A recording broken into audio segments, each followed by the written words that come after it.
Are we ready, Jane? Okay. I'll go ahead and I'll call to order the September 20th, 2023 Longmont Planning and Zoning Commission meeting. First order is roll call. Chairman Poland. Here.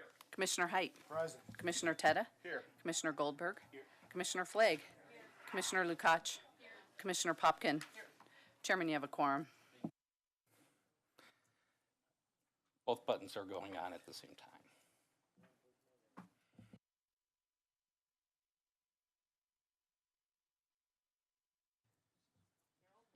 Is that okay? Is that the one? Okay. Okay. Next item is communications from Planning Director Glenn Van Nimwegen. Mr. Chairman and Commissioners, the only thing I want to do is introduce our newest planner, Hannah Kangilla, who is here from the private sector and will be presenting your first case. But I did want to at least tell you we have a great new staff member. Thank you very much and welcome.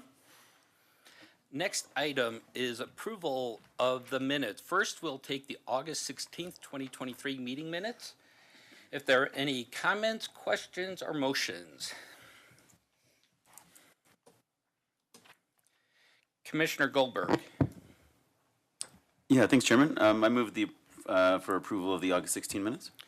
We have a motion to approve. Do we have a second? Commissioner Popkin. Just want to enthusiastically thank Jane for the significant effort that went into some of these here. So with that, I will enthusiastically second the approval. Okay, Jane, let's go to a vote. Commissioner Height. Abstains. Commissioner Tedda. Abstain. Commissioner Goldberg. Aye. Chair Poland. Yes. Commissioner Flagg. Aye. Commissioner Lukacs. Yes. Commissioner Popkin. Yes. Chairman, those pass 5 in favor, 2 abstentions. Thank you very much. Next item is the August 23, 2023 meeting minutes. Do we have any motions? Commissioner Lukacs. Thank you, Chair. I move to approve the August 23 meetings. Thank you very much. Do Minutes. we have a second? Commissioner Popkin. Second. Thank you. We have a motion. We have a second. Any other comments? If not, let's take a vote. Commissioner Height. Missed that one too. Commissioner Tedda. Aye. Commissioner Goldberg. Yes. Chair Poland. Yes. Commissioner Flagg. Aye. Commissioner Lukacs. Aye. Commissioner Popkin. Aye. Chair, that passes 5 in favor, 1 abstention. 6 in favor, 1 abstention. Thank you very much. Commissioner Popkin. Sorry, I misheard you on the first vote. I need to change my vote to abstain for the 16th. I was not present for that meeting. Thank you. It's still Chairman, that still passes. 4 to 3. 4 to 3. Well, correct. 4 to 0 with, 4 to 0 with 3 abstentions. Thank you very much. Next item is public invited to be heard. This is a chance for the public to comment on items that are not in front of us or will not be a quasi-judicial item coming up shortly to the commission. We have nobody on the sign-up sheet, but we still do invite if anybody has any comments and would like to come forward. You get 5 minutes. We just ask that you state your name and your address for the record. Seeing nobody come up, I'll go ahead and close out the public invited to be heard. Next item are the public hearings. First item is item A, 1301 Iowa Avenue Conditional Use Site Plan. First up is the city.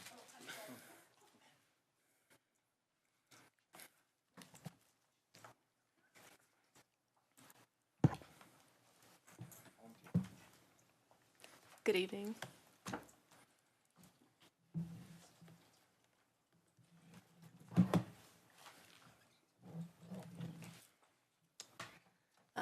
As Glenn said before, my name's Hannah Kangilla. I work over at the Development Services as an associate planner. Tonight, I'm presenting a conditional use site plan for the commission to review. The property is located at 1301 Iowa Avenue. This application was submitted by Flywheel Capital, and representatives from Flywheel are here tonight to present and will be available for questions for the commission. In the conditional use site plan process, the Planning and Zoning Commission is the decision-making body, ultimately approving or denying such types of applications. I would ask the commission tonight to review the proposed improvements to the site against the review criteria for all application types. Then I'll request the commission hold a public hearing to review any questions the commission has and address any public comments. Lastly, the commission may review the provided resolutions and vote on one of them. Additionally, conditions of approval may be appropriate if the commission finds them necessary for the project to meet the review criteria. The project is generally located here, south of Ken Pratt Boulevard and east of Sunset Street. This is in southwest Longmont. The parcel is zoned for mixed-use employment and is surrounded on all sides by parcels that are also in the MUE zone district. Additional zone districts in this general location are the residential mixed neighborhood, residential single-family, and public facilities, notably where the Longmont Power and Communications facility is located. Adjacent uses on these parcels also include outdoor storage, such as on the LPC parcel and the adjacent CenturyLink facility located across Iowa Avenue to the north. Here's a photo of the pre-improvement condition of the site. The site was previously used for medical manufacturing, and in February of this year, the applicant contacted the Development Services Center and requested a change of use through a site plan waiver. And they changed the use to medium industrial and proposed improvements to the building exterior, the parking surfaces, and the general landscaping. Medium industrial is a permitted use in the mixed-use employment zone district. The applicant also wanted to add outdoor storage to attract more potential tenants. Since the proposed storage areas exceeded 10% of the gross floor area of the principal use, a conditional use site plan is required per the code section 1504-30E3. And why we're here tonight. Here is a diagram of the proposed improvements. The improvement areas are located within the dotted lines. So essentially improvements include, like I said, resurfacing and restriping of the existing parking surface, addition of parking islands, which are new to the site. These parking islands include landscaping and low impact development features to help with drainage on the site. The applicant will also fix existing curb cuts and repair and extend the existing irrigation system. They'll maintain existing landscaping and replace a dead tree, as well as create 2 outdoor screened storage areas. They also retain and improve the fire and emergency access to the rear of the building by resurfacing the drive surface.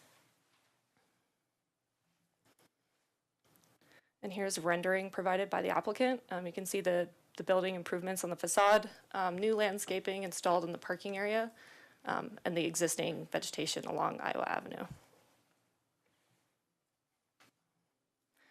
The project has undergone 3 rounds of review thus far, and DRC has concluded that the project does in fact meet the review criteria analysis for all application types.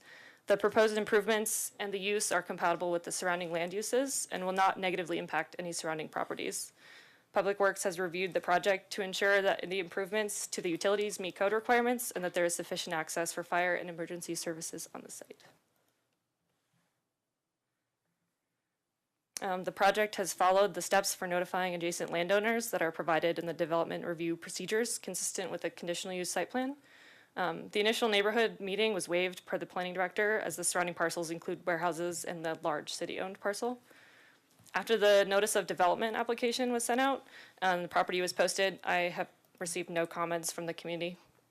After the notice of public hearing, including mailers, a property posting, and a notification in the newspaper, I've received 1 call from an individual expressing interest in attending tonight's meeting.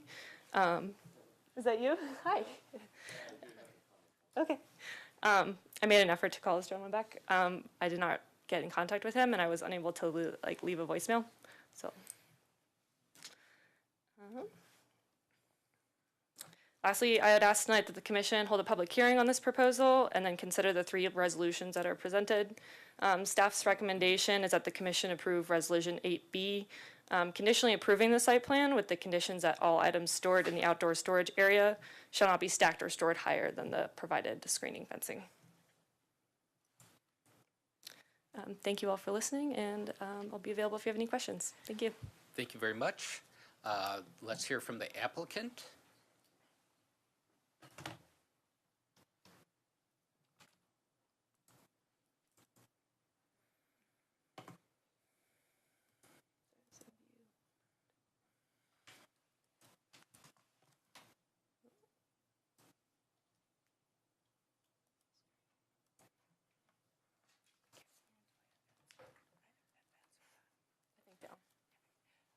First, I want to say I'm sorry for jumping the gun for Hannah's presentation. We did not realize Hannah was new to your team. She's been amazing to work with, as well as Dawn and the rest of the folks at the Planning and Zoning Commission. I'm Jennifer Grant. I am the principal architect at Quintessence Design Group. I'm joined by John Feffley, who is the senior director at Flywheel Capital, and PJ Danahy, who is the owner of Danahy Development Advisors. We've all been working together on this project, and we appreciate the opportunity to present it to you today. So we wanted to introduce Flywheel to you today. They're a boutique developer, commercial developer located based in Denver, Colorado, and active in multiple jurisdictions across the Front Range. And they have several philosophies, but two of them that I wanted to kind of talk to you about today are that they like to create relationships with their vendors and tenants and business partners, as well as the jurisdictions where they own and manage property. And so this is their first introduction to Longmont, so we want to introduce them to you. And then secondly, they engage in a lot of what we call value-add development, which is where you purchase an asset that is a little bit depressed and create improvements to increase the value of the property. And I'm going to talk about why that's important in a second. Hannah covered some of the logistics of this property acquisition, but essentially Flywheel purchased the property or acquired the property less than a year ago, and it was from a Japanese pharmaceutical company that also had a facility in Kansas. They relocated their operations to Kansas many years ago, and so they had many years of deferred maintenance that were never addressed at this building for the last several years. And so as a part of this acquisition, Flywheel is engaged in kind of bringing this building, which has great bones, kind of up to the standards of today's development. We already talked about the location of the project. In terms of the existing conditions, the building is, there are two buildings that are connected. One is an existing masonry office building that sits in front. It's 7,600 square feet. It sits in front of a 56,000 square foot metal warehouse. Fronting that building is a parking area, and then flanking it on the sides are they're basically weed lots right now with a little bit of kind of broken asphalt, and those are the areas that we would propose for the screened outdoor storage areas. So our conditional site plan incorporates modifications to landscaping, incorporation of landscape islands, the industrial outdoor storage yards that are screened, improvements to the flat work, as well as access for fire vehicles that we've talked with the jurisdiction about. So there were several review criteria statements that Longmont wished for us to address, and so I just copied them into this presentation so we could talk about them. So the first one is, the applicant is consistent with a comprehensive plan, and the purpose of the code and zoning district conforms to any previously approved concept plan, preliminary plat, or PUD overall development plan, and complies with the applicable statutes, codes, and ordinances and regulations. So firstly, as far as we know, there's no preliminary plat, or I'm sorry, there's no pre-existing PUD or pre-existing site plan. This would be the first site plan on the property. So we wanted to start to talk about how it's consistent with a comprehensive plan. We already talked about that it's in the mixed-use employment district.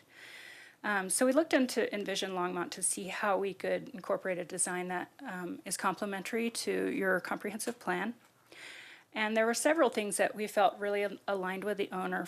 First is that from a commercial perspective, the owner is interested in the same interests as you, which are recruit, support, incentivize, and retain quality businesses to provide a comprehensive range of job opportunities and promote economic diversity, and promote and increase opportunities for collaboration, innovation, and entrepreneurism, and address building space, infrastructure needs, and other considerations of target industries and the workforce. And finally, Longmont is facilitating the development, rehabilitation, and/or adaptive reuse of existing property to meet the contemporary needs of emerging businesses while making a positive contribution to the appearance of the city. And this is the one that we felt really kind of aligns with Flywheel's value-add type of property development. So if we look a little bit more into the framework development plan, they've identified, or I guess you have identified the primary use that's encouraged in this district. And so this zone district primary use is a range of employment-oriented uses, including small-scale manufacturing, processing, wholesaling, indoor and screened outdoor storage, office, flex space, and commercial services. So we talked about this primary use of 1301 Iowa is medium industrial, which means development that involves the manufacturing, processing, fabrication, storage, transportation, distribution, or wholesaling of goods and services where no adverse environmental impact, including noise, smoke, odor, dust, or vibration takes place beyond the boundaries of the lot on which the building is located. So we feel like the proposal that we're putting before you is in keeping with these things as it is already zoned. So let's look at review criteria statement 2. It says the application complies with applicable city standards, including for street, utility design and layout, and adequate utilities are available or will be provided for appropriate urban level services. This is our utility plan, and I'm going to talk a little bit about everything that's in it. So for fire access, the building already is equipped with a full sprinkler system, and we spoke with the fire marshal and negotiated with him that we would incorporate a fire loop around the perimeter of the building that would be designed to adequately support the weight of an 82,000, I think, pound of a fire truck. But it also serves us because we can get trucks around there and they can access the docks. So that's one of our upgrades. Another one is water. So currently the building is equipped with a 5/8 inch water service line, which isn't a very good water service for a commercial building of this size. So we're upgrading the water line to an 1.5 inch service line with a 1 inch meter, which has been approved by Hannah Chen, who's one of the engineers that's been working with us on the project with Public Works and Engineering. Our sanitary access is already appropriately sized for the facility. In terms of power, we're working with Longmont Power on replacing some of the existing equipment. There's an existing piece of equipment called a transclosure, which is not manufactured anymore and you can't get parts for. So we're working with them to replace that with a transformer, so more modern piece of equipment, and how that provides power to the building.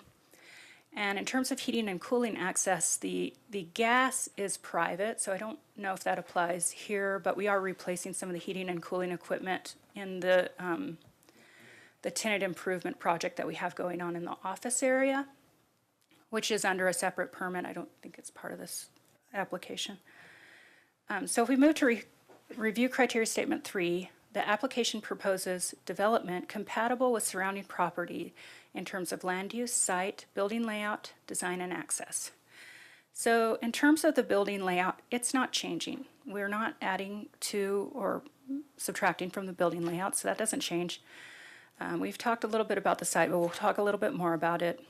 I'm going to talk a little bit about design and access in a minute, but we want to kind of focus right now on compatibility with surrounding properties in terms of the industrial outdoor storage. So if you look at this diagram, at each of these properties that I show you, the purple color bar is our building, 1301 Iowa, and the yellow color bar is an adjacent property. So in this case, this one's 811 Sherman. It's catty-cornered from us on the intersecting street, and it has industrial outdoor storage. This one's 907 South Sherman. It's just across the street, across Sherman from us. This one is 805 South Lincoln. It's half a block to the north of us. It has industrial outdoor storage. And this one is 1100 South Sherman, and that is a City of Longmont property. And it shares our south and eastern borders, and really a large portion of it is industrial outdoor storage. So that's 2 of our property borders. Our north border is on Iowa Street. And then I want to talk a little bit about our east border. So you can see the purple diagram there. On the plan left side, there's a little building right beside us. It's an adjacent property. And we've been working with them on access. So if you look at the right-hand diagram, the right block is one of our, like, half of the warehouse of our building. And then just to the left of that is you can see part of the adjacent neighbor. Now, they have to enter our driveway to access their building from behind, and they have docks on the back side of their building. So we have worked with them to create an access easement that will allow them to access their back docks. Even though they're trespassing on our property, they'll have this shared access easement so they can continue to use their property in perpetuity as long as this access easement is in place. And so with that building, if you look at the left-hand diagram, we had a little bit of a Siamese twin situation where our gas line was coming in off of Sherman Street, connecting to our building, and then transitioning to connect to the adjacent building. Two separate property owners. So we had to consider whether or not we would replace those gas lines or provide an access easement. So we went ahead and worked with an adjacent property owner to provide access easement so that each property owner is protected in the case that anything happens to that gas meter or it needs to be serviced in some way. And then Hannah just showed you this rendering. It shows that we are going to be surrounding the industrial outdoor storage yard with 6-foot-high fencing that's going to be stained a medium gray tone that's in keeping with the fencing standards for the city. And we also wanted to tell you that there's an existing 6-foot-high hedge of Chinese junipers, full-size hedge.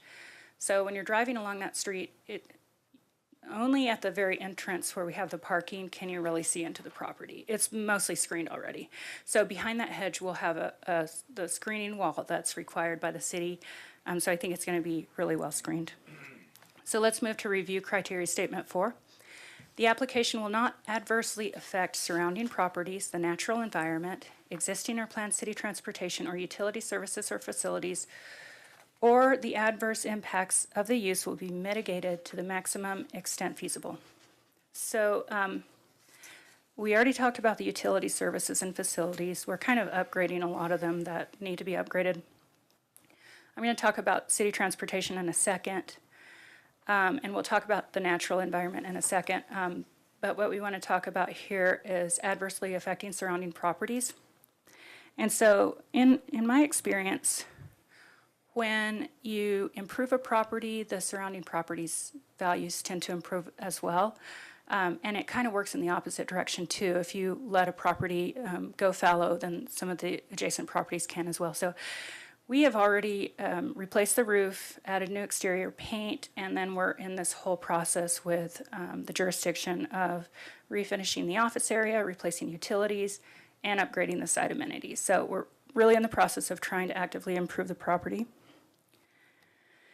And moving on to review criteria statement 5, the application where required complies with sustainability evaluation system requirements to mitigate impacts of development within the city's riparian areas as applicable to other projects as determined by separate agreement. So when we talk about the landscape plan, we have an existing alley of beautiful full-grown honey locust trees that adorn the perimeter of the site. And when Flywheel purchased the property, many of them were about to die because they hadn't been watered or they didn't have any water. Was the biggest problem. And so we engaged in an arborist to give us a strategy to bring those trees back to life. Now, one of the trees did die, and so it's going to be replaced with a shade master honey locust. So if you look at the bottom tree there, they're beautiful. They have this beautiful rich golden color in the fall. And then in the landscape islands that Hannah mentioned earlier, we're going to have Tartarian hot wings maples, which are a beautiful tree. So it's in the upper left corner. You see the bright red tree. That's what it looks like in the fall. And during the summer, it looks like the picture on the right. So it's a green tree, but it has bright red seed pods. So it's an amazingly gorgeous tree in all seasons. And we'll be placing them in landscape islands that don't have curbs so that the storm drainage can drain into the islands and be processed on site, as well as provide some irrigation for the landscaping. So moving to review criteria statement 6, the application includes an appropriate transportation plan, including multimodal transportation access, and is integrated with connected where appropriate with adjacent development through street connections, sidewalks, trails, and similar features. And so we were really lucky to be right here in downtown Longmont because we are already adjacent to multiple existing and planned trails and bus stops and bike paths and vehicular access, including roads and highways, and municipal services all around. So I think that's just a function of being located in beautiful Longmont. And that concludes our presentation, so we're happy to take questions. Okay, thank you very much. At this time, since this is a public hearing item, we'll go ahead and open this up for public invited to be heard. Jane is going to get the comments. Hold still. I'm sure there are going to be some questions coming to you in a minute, but first we're going to let the public, if there's anybody in the public. Sure.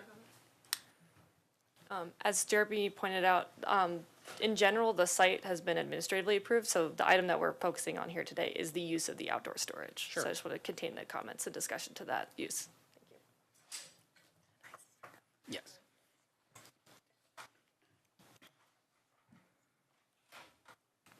Nobody? Well, yeah, don't worry. Okay, nobody signed up, but we will go ahead and invite anybody in the public who would like to come forward and speak on this item. Please state your name and your address for the public record, and you will have 5 minutes. Why, hello, and thank you for a very clear presentation. I'm Andy Bartlett, and I live at 4 South Bush Lane, which is about 1 block away. And maybe this should be directed to the Streets Department, but Iowa Avenue badly needs a sidewalk, and there's none presently. The traffic has increased greatly since people have been avoiding Kinpratt Boulevard and using Iowa as a bypass road. And so the street is a good 65 feet across. There's plenty of room for a sidewalk. It doesn't need to interfere with any plans here. But if you could add into the street as part of the redevelopment, a good 4-foot sidewalk on the south side of Iowa, that would be greatly an improvement that would go along with this general approval. And so sidewalk, sidewalk, sidewalk. That was in the last section there. Okay. No sidewalk right now on neither the north or the south. Someone's going to get hurt. And it just needs to change. Ever since that development on west of Sherman, Walker, I think his name, that used to be the school district, that is now about 100 houses. So there's 2 residential neighborhoods, and this is in between those 2. So I think when Longmont was originally built, the thought was nobody's going to be walking here. Well, now there are a lot of people walking there, and there's nothing to protect us from the traffic. And so that was my one point. Okay. And maybe that could come out and tie into this as adjacent to the property and not on the property. So thank you. Thank you very much. Is there anybody else in the public who would like to come forward? If not, we'll go ahead and we'll close out the public invited to be heard, and we'll now turn to the commission for questions, comments, and or motions. Do we have anybody who would like to step forward?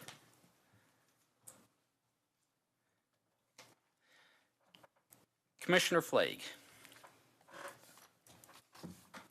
Thank you. I don't know who I would direct this to exactly, but I wanted to verify the type of fence that will be used. So what is the material? Yeah, it's going to be a 6-foot tall, fully opaque wood fence with the finished side facing out. Like you said, it'll be stained like a natural gray color. And so that is in alignment with the city standards for fencing. And I imagine that you need the outdoor storage because these items can't be stored inside, and what would those items possibly be? Do you want to address this one?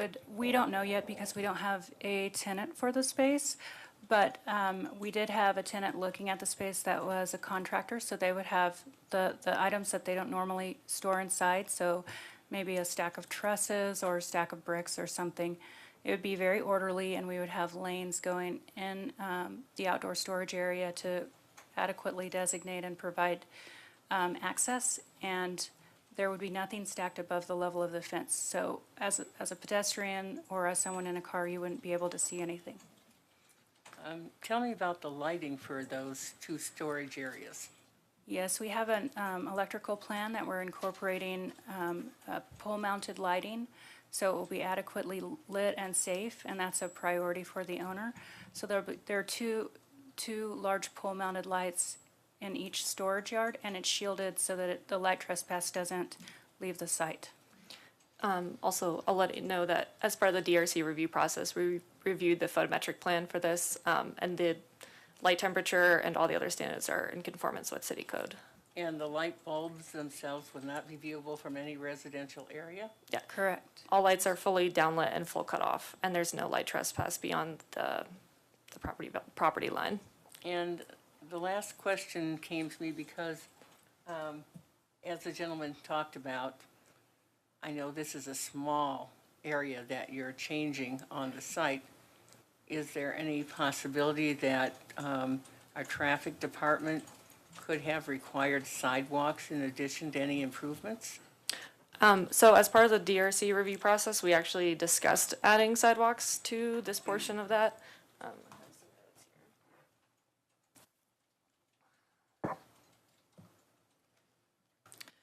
As the gentleman from the public described, there's currently no sidewalks on either side of Iowa Avenue from South Sherman all the way to South Bowen. And we reviewed a proposal to add sidewalks adjacent to just the Iowa portion, sorry, not Iowa, just this applicant's portion of Iowa Avenue. But it was determined that without connectivity to either side, the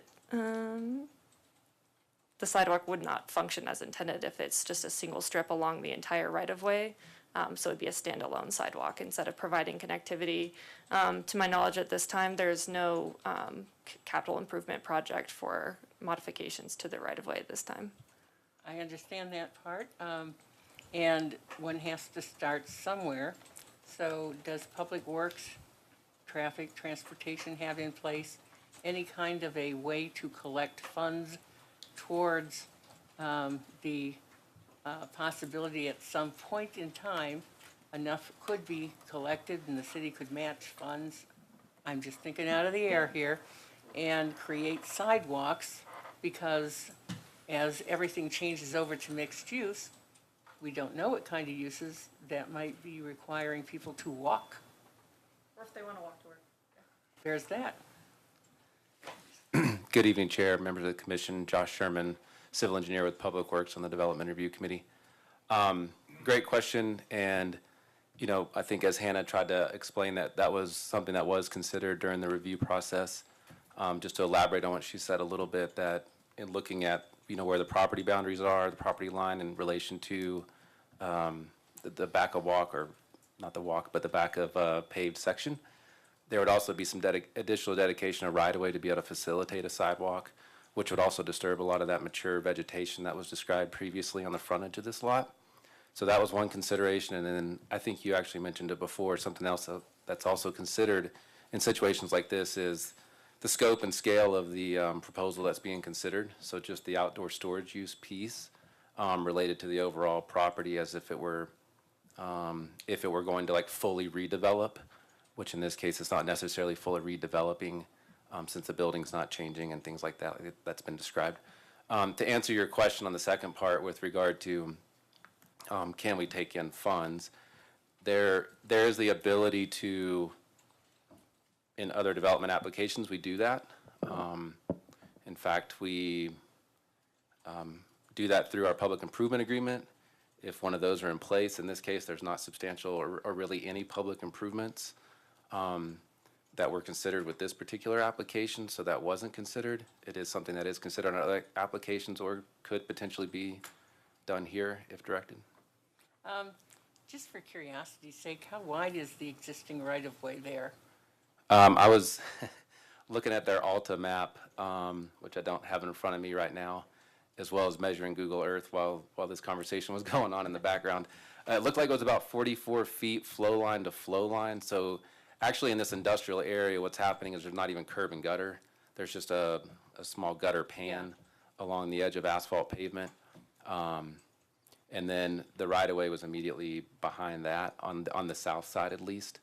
And in looking at our minimum, street cross-section design standards, 44 feet in a, street like this is a typical cross-section flow line to flow line, which is why I mentioned before that if we wanted to start looking at sidewalks, it's going to be one of two things, either narrowing up the pavement section or acquiring additional right-of-way. Since part of the uses here are industrial, probably the usual drive aisle, I'm forgetting, is it 10 or 12 feet, has to be wider to allow for trucks turning? Off the top of my head, I believe it's 11 feet on 11 feet. a street section like this for that type of use or for that type of street cross So section. that would give you, what, for So- even attached sidewalk, you get 6 feet on both sides? I want to run and grab my computer that I've got the Please. standard detail pulled up on, but I'll be right back. Thank you.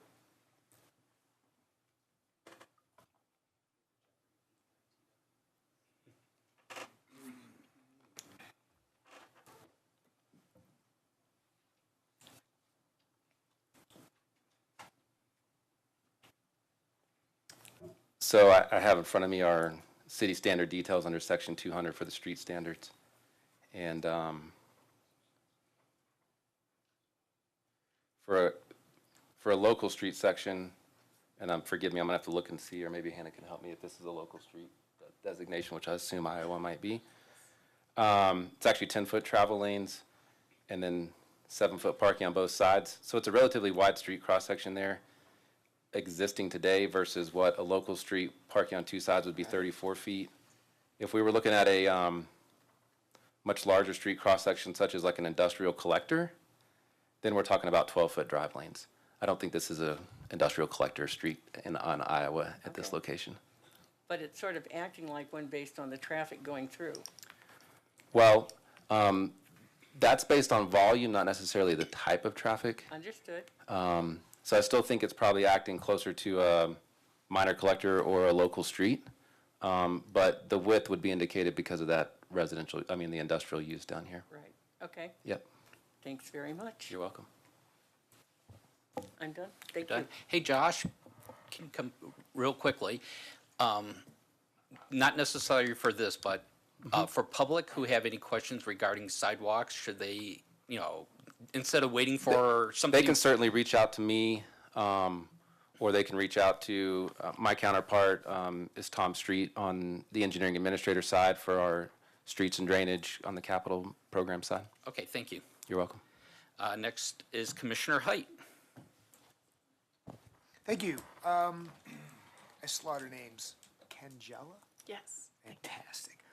The applicant indicated in materials that I read after I sent an email out to you earlier today, regarding whether or not this property had ever been subject to any type of review or a site plan or conditional use plan or a preliminary plat, conditional use plan.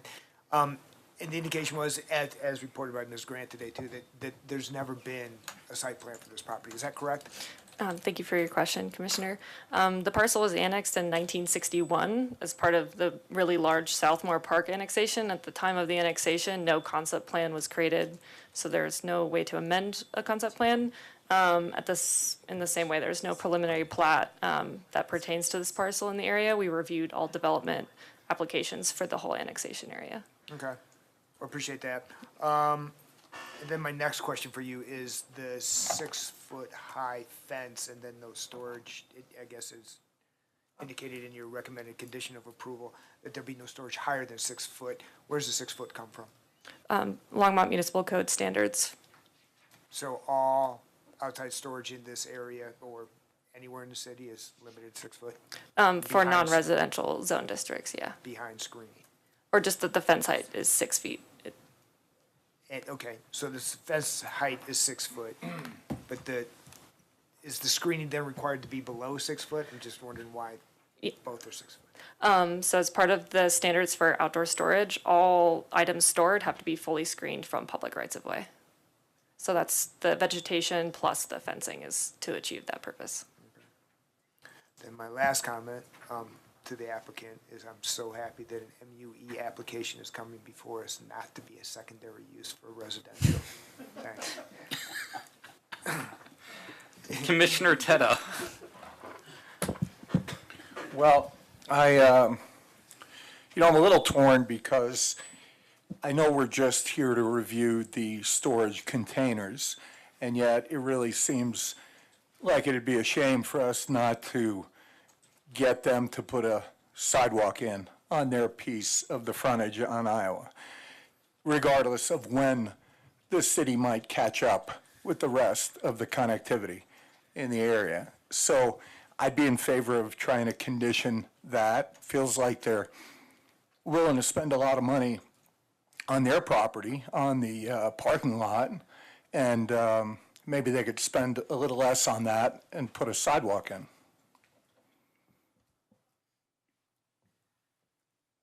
Do we have any other comments, input? Commissioner Popkin. Thank you, Chair.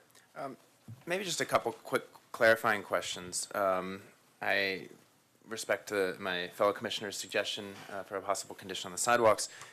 Is there precedent for that? And maybe you're a little bit new, so am I. So I'm asking out of ignorance here as well. In terms of properties that are kind of improved, looking at similar types of situations across Longmont, do we know if there's similar types of precedent for this kind of a request? I understand the spirit of it and don't fundamentally disagree with the spirit of it. Just want to know kind of how we handle that. I might actually call up some extra firepower and institutional knowledge. Please. I hear they're enhancing the firepower access If Dawn would like to come of up, the site or too. Public Works. Thank you for your question. Thanks, Hannah.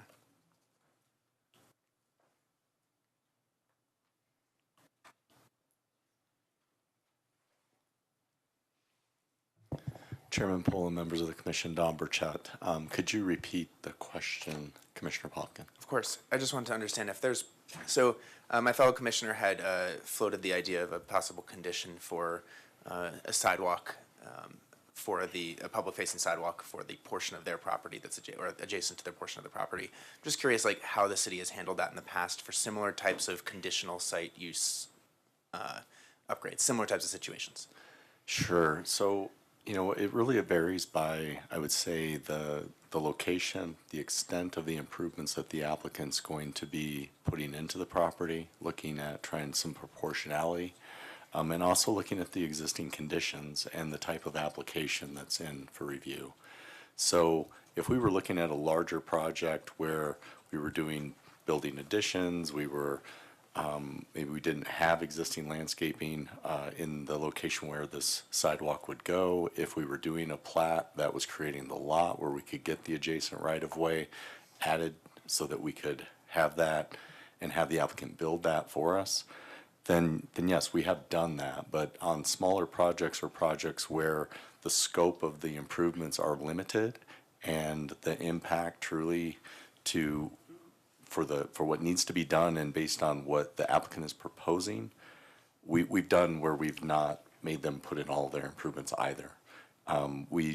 This isn't uncommon, and I would say that not only is it for public improvements, but it's also for other kinds of features that we do on sites, like landscaping as an example. We could try to apply, and the code says, is it commensurate with? And that statement, when you look at the improvements that projects are doing, oftentimes we've got to have a balance. If we're going to put in $300,000 worth of landscaping, but the project itself is only putting in $75,000 for the building improvements and changes maybe that they're making to the site, that's not really commensurate with what they're doing with the project. And so we did look at this with the DRC. We did take this into account at the beginning when we were looking at the pre-application meeting when they very first came in. It was a discussion amongst, the staff and the departments. The decision of the departments was that for this location at this time, this wasn't appropriate to ask the applicant to build it. And then when you look at its location with having gaps at both ends with other property owners, again, that would need to be something the city's going to have to pay for to connect in the future.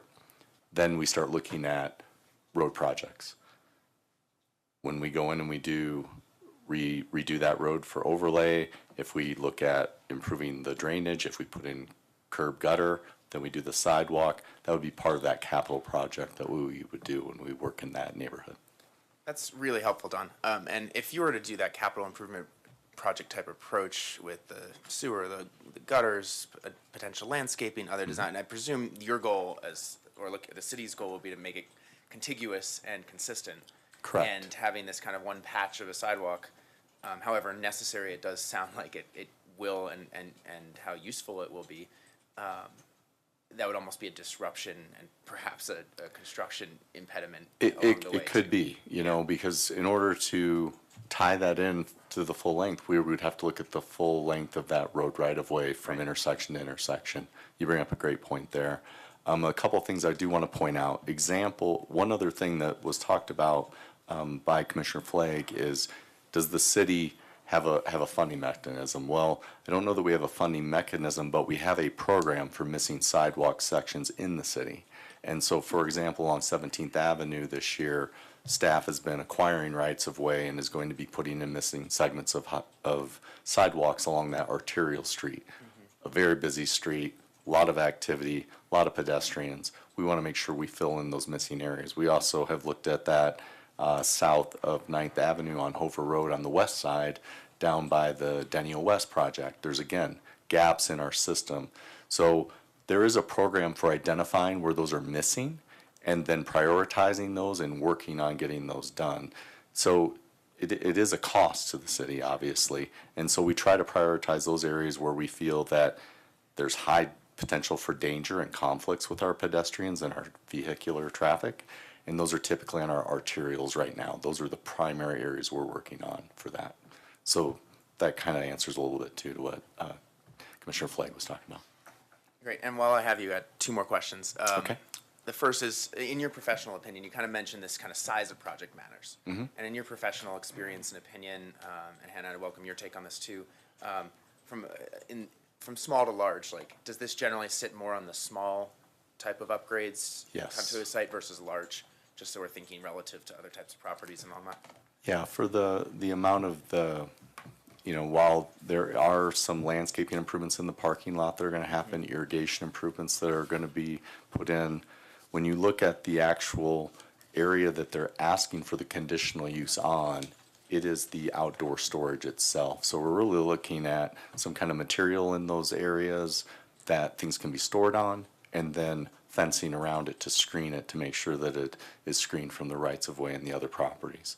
So when I look at that in relation to, let's say, a building addition of 30,000 square feet, this is really minor.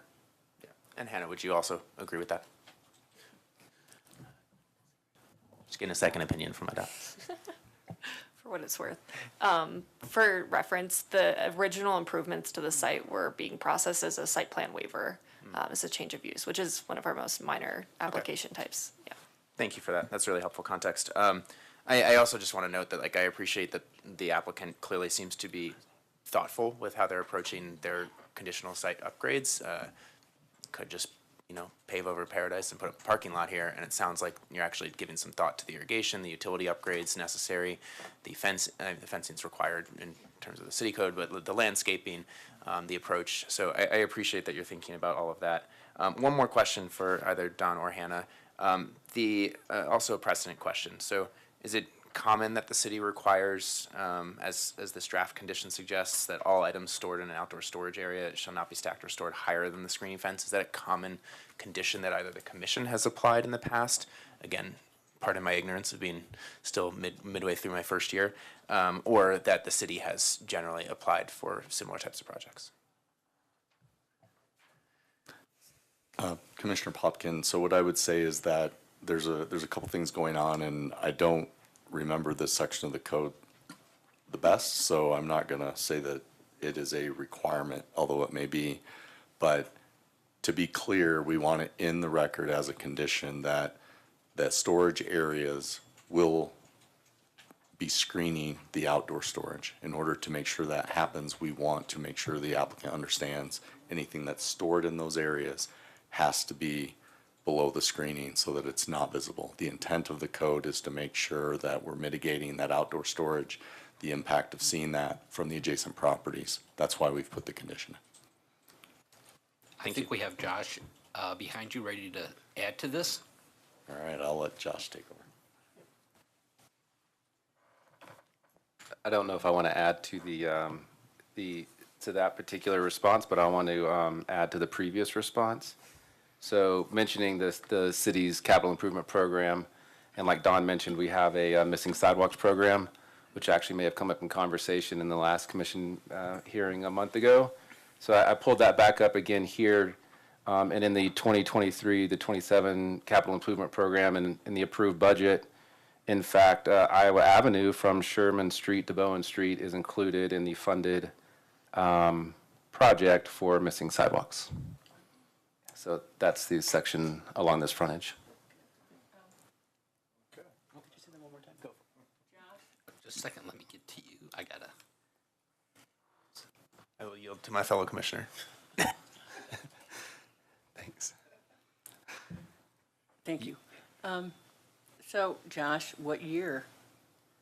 It looks like it's funded in 2023. I don't know where that is exactly in design and bidding and construction, but it is a funded capital project. In 5 years somewhere. Well, as you know, we do a 5-year capital program, but we only fund a budget for the following, for a single year, so. But it's on your radar. It is absolutely on the radar. Thank you. You're welcome. Okay, Commissioner Goldberg. Thank you, Chairman. Commissioner Popkin, were you done with your questions? Are you sure? Okay. First, I'm sorry. Is it Planner Cangilla or Cangilla? Cangilla, thank you. I know Commissioner Hyde already asked, but I had already forgotten. I just wanted to say welcome. Nice job on your first presentation. Thank you. And then I definitely caught Jennifer Grant. Jennifer Grant, I wish all applicants' presentations were like yours. That was an excellent, concise, thoughtful, clear presentation that makes our job easy, so thank you. A couple really quick questions because high level I'm favorable to this project and this application, and I don't see any reason to push back. Okay, so my first question was, when might these sidewalk improvements occur? Well, I think Mr. Sherman just clarified that there's funding for that in the near future. Commissioner Flagg, 1 year or 5 years, I don't care. It's funded, it's gonna happen, right? So that's cool. And then really I did want to honor Commissioner Tetta's concerns about the sidewalk. I too was, I thought it was thoughtful and certainly in line with how we generally look to make our projects more connected and kind of really inspire connectivity throughout our town. But it just doesn't sound like it was right in this scenario, and it sounds like there's a bigger project to kind of improve the whole area. So I think that's really wonderful.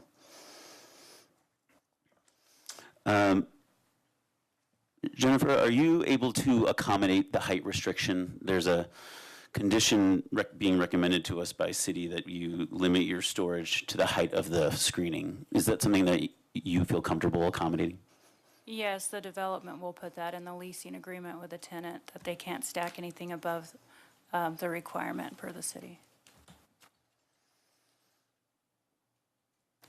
Okay, well then, thank you. I thought you were going to say that. I don't have any more questions. I think as I just look to my peers, man, I don't see anything wrong with this project. What's that? One more? Yeah, for sure. Yeah. I don't see any problem with this application. I see a ton of improvements. I see an applicant who's really committed to improving their property. Let's see, I actually made a list of all the improvements they had, but you guys heard them. It was water, it was utilities, it was fire, it was just long-term benefit to this property that will hopefully inspire improvements in the neighborhood. So for all the reasons that that Hannah identified, as it met all of the criteria, and for all the improvements that the applicant is looking to do, and given the concern around the sidewalk being addressed, and the applicant's willingness to accommodate the condition that the city is recommending, I'll yield the mic, but I am supportive of this project. Thank you very much. Commissioner Popkin. Thank you, Chair. And thank you, Commissioner Goldberg, for perhaps holding your fire for one moment. I just had one follow-up question from before. Actually, it's not a follow-up, it's just a separate question, which is, I appreciated the thoughtfulness around the multimodal access and the transportation plan, and I know we've already addressed some of the pedestrian and sidewalk issues. I understand that in your plan, you currently stipulated you were going to add one bike rack out front. I just wanted to know how you're thinking about capacity for the bike rack versus capacity for the parking lot, given the regional connectivity and frankly, quite a bit of, pedestrian and bicycle access in the region. Yeah, so in this project, there's no minimum, there's no, what is it, maximum or sorry. Bike parking is calculated commensurate with the amount of available vehicle parking spaces, so that is calculated by our transportation planners at the time of the DRC review. So it's a ratio of vehicle parking to bicycle parking. Got it. And based on the expected tenant use, you think that the requirement of the city is sufficient for what you expect, or are you thinking there might be more? I'm curious as your thought process as we're developers in the providing region. more than, Yeah. more than the requirement, which is 10%, I believe, and I think we have 44 parking spaces. I hope I'm not getting this wrong, but we're providing 6. We're providing a rack that has 6 spaces for 6 bikes, because it's a nice rack and we want the building to be nice. And yeah, so we aren't required to have 44 parking spaces. That's just what we could fit on the site after we incorporated the landscape islands. So there's no minimum, but there is a maximum on the site.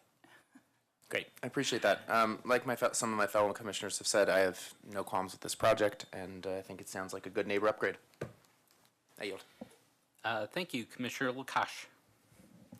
Thank you, Chair. I'm just going to add my 2 cents here, and my opinion is in sync with all the other commissioners, or most of them, that this project brings a lot of value in the neighborhood with all the improvements that the applicant is promising to make.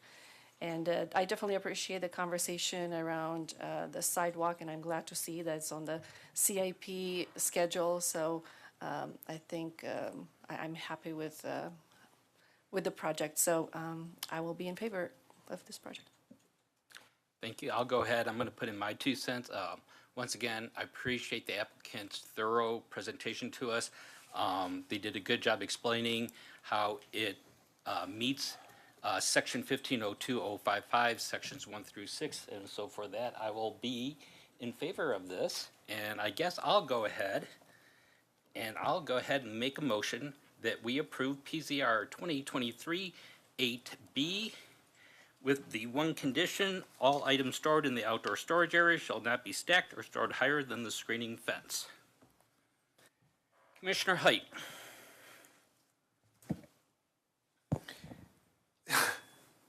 So, Ms. Cangella, I have to come back, or Planner Cangella, am I? We have a motion, so we have to. Oh, yeah, I have more questions. Okay. Commissioner Goldberg. I'll second the motion. Okay, we have a motion, we have a second. Any other comments or questions? Commissioner Height. Sorry. So, Planner Cangella, you identified for me, I believe, that the 6-foot-high fencing is a requirement of the city of Longmont, and that all outdoor storage can't be higher than the screening. So why would we need condition 1.51 in 8B?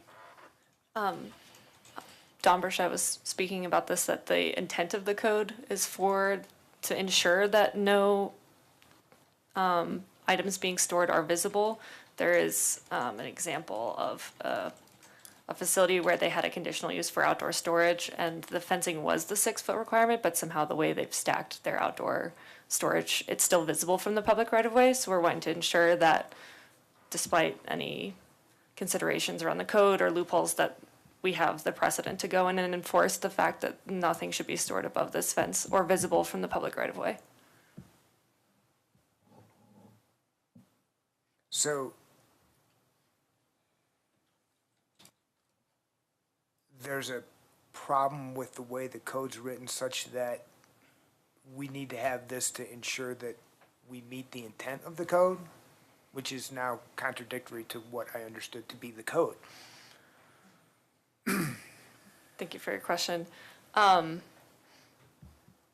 essence, we also want to make sure that the applicant here has a way to enforce with any tenants that they sign, that's a condition of signing a lease as well. Don, thanks. What exactly is the code?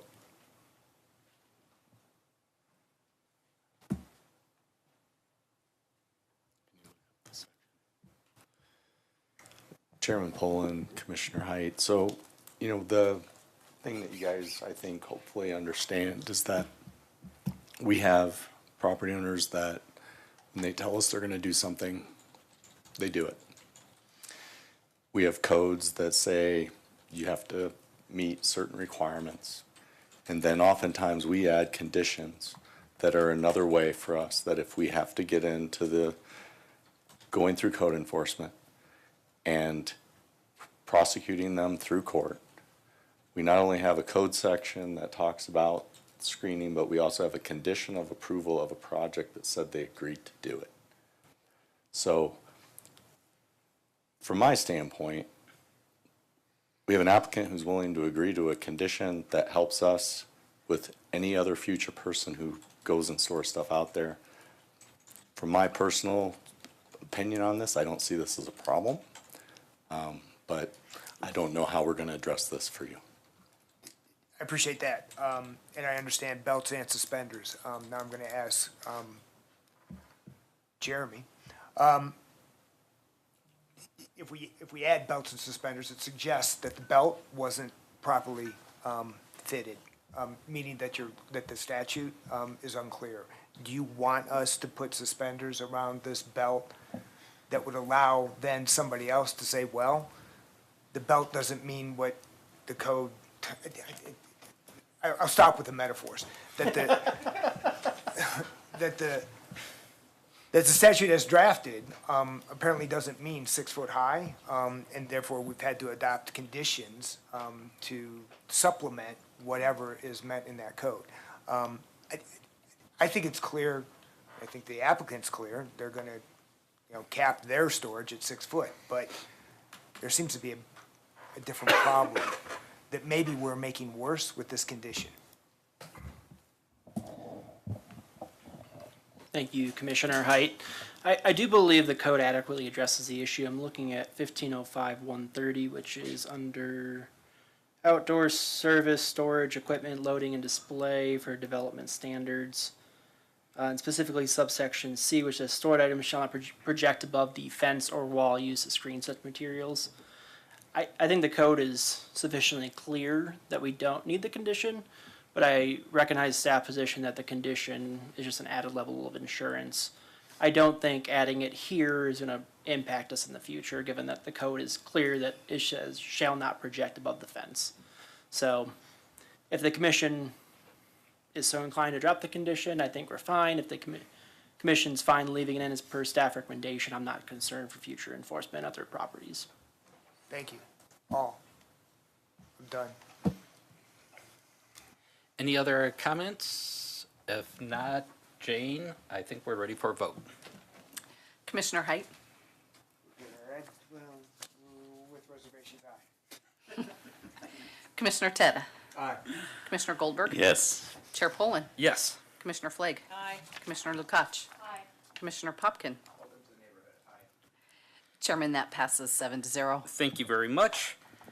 This item now enters a 7-day appeal period. During this time, any aggrieved party may appeal the commission's decision by submitting a written appeal letter stating why the Planning and Zoning Commission's decision should be amended or reversed by City Council. All appeals must be in writing and must be received in the City Clerk's office and the Planning Office within the 7-day appeal period. The appeal period begins Thursday, September 21st at 8 a.m. and ends Wednesday, September 27th at 5 p.m. Thank you so much. Thank you. Do we want to take a 5-minute? Okay. Let's take a 5-minute break and come back for the next item.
annexation for property at 11386 Rogers Road.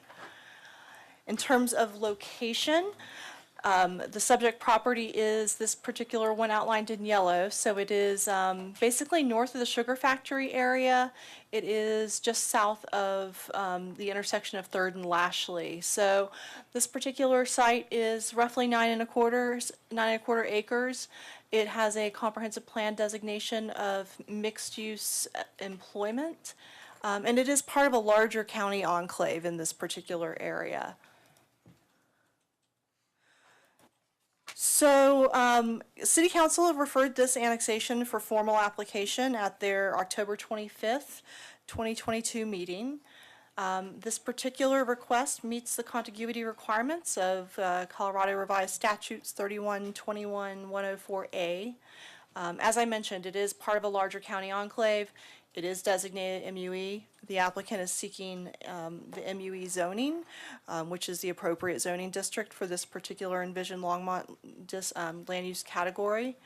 It is north and immediately adjacent to the sugar factory planning area, which was approved last night at City Council. So currently, this is unincorporated Boulder County. It's their general industrial zoning district, and it is being used for storage and auto wrecking type uses. So as I noted, this property is immediately north of the sugar factory sub-area planning area. So red star adjacent in reference to the steam and sugar factory sub-area plan. So this sub-area plan is focused on restoration and reuse of the historic sugar factory building and the surrounding areas with a mix of urban scale uses. Building a walkable community is a priority in this area, just to provide some context for this particular site.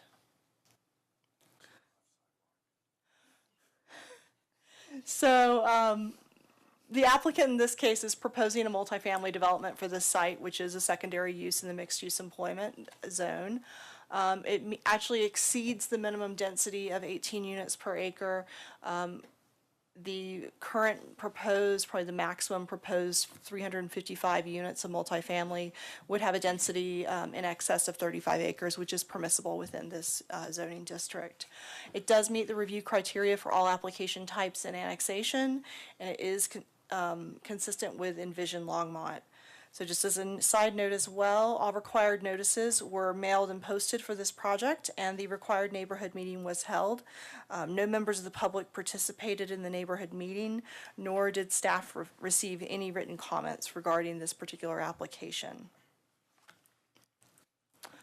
So I just want to discuss the concept plan briefly. At this point in the development review process, the concept plan does not contain a high level of detail, largely because there is only one use proposed, multifamily residential. All code requirements and development standards for this type of development will apply, and any deviations would require a concept plan amendment from the proposed development. So effectively, the full vicinity doesn't really show here, but we're still figuring out exactly where the exact access points, but there would be one at the northern end, one at the southern end, and probably a smaller one for accessing a leasing office.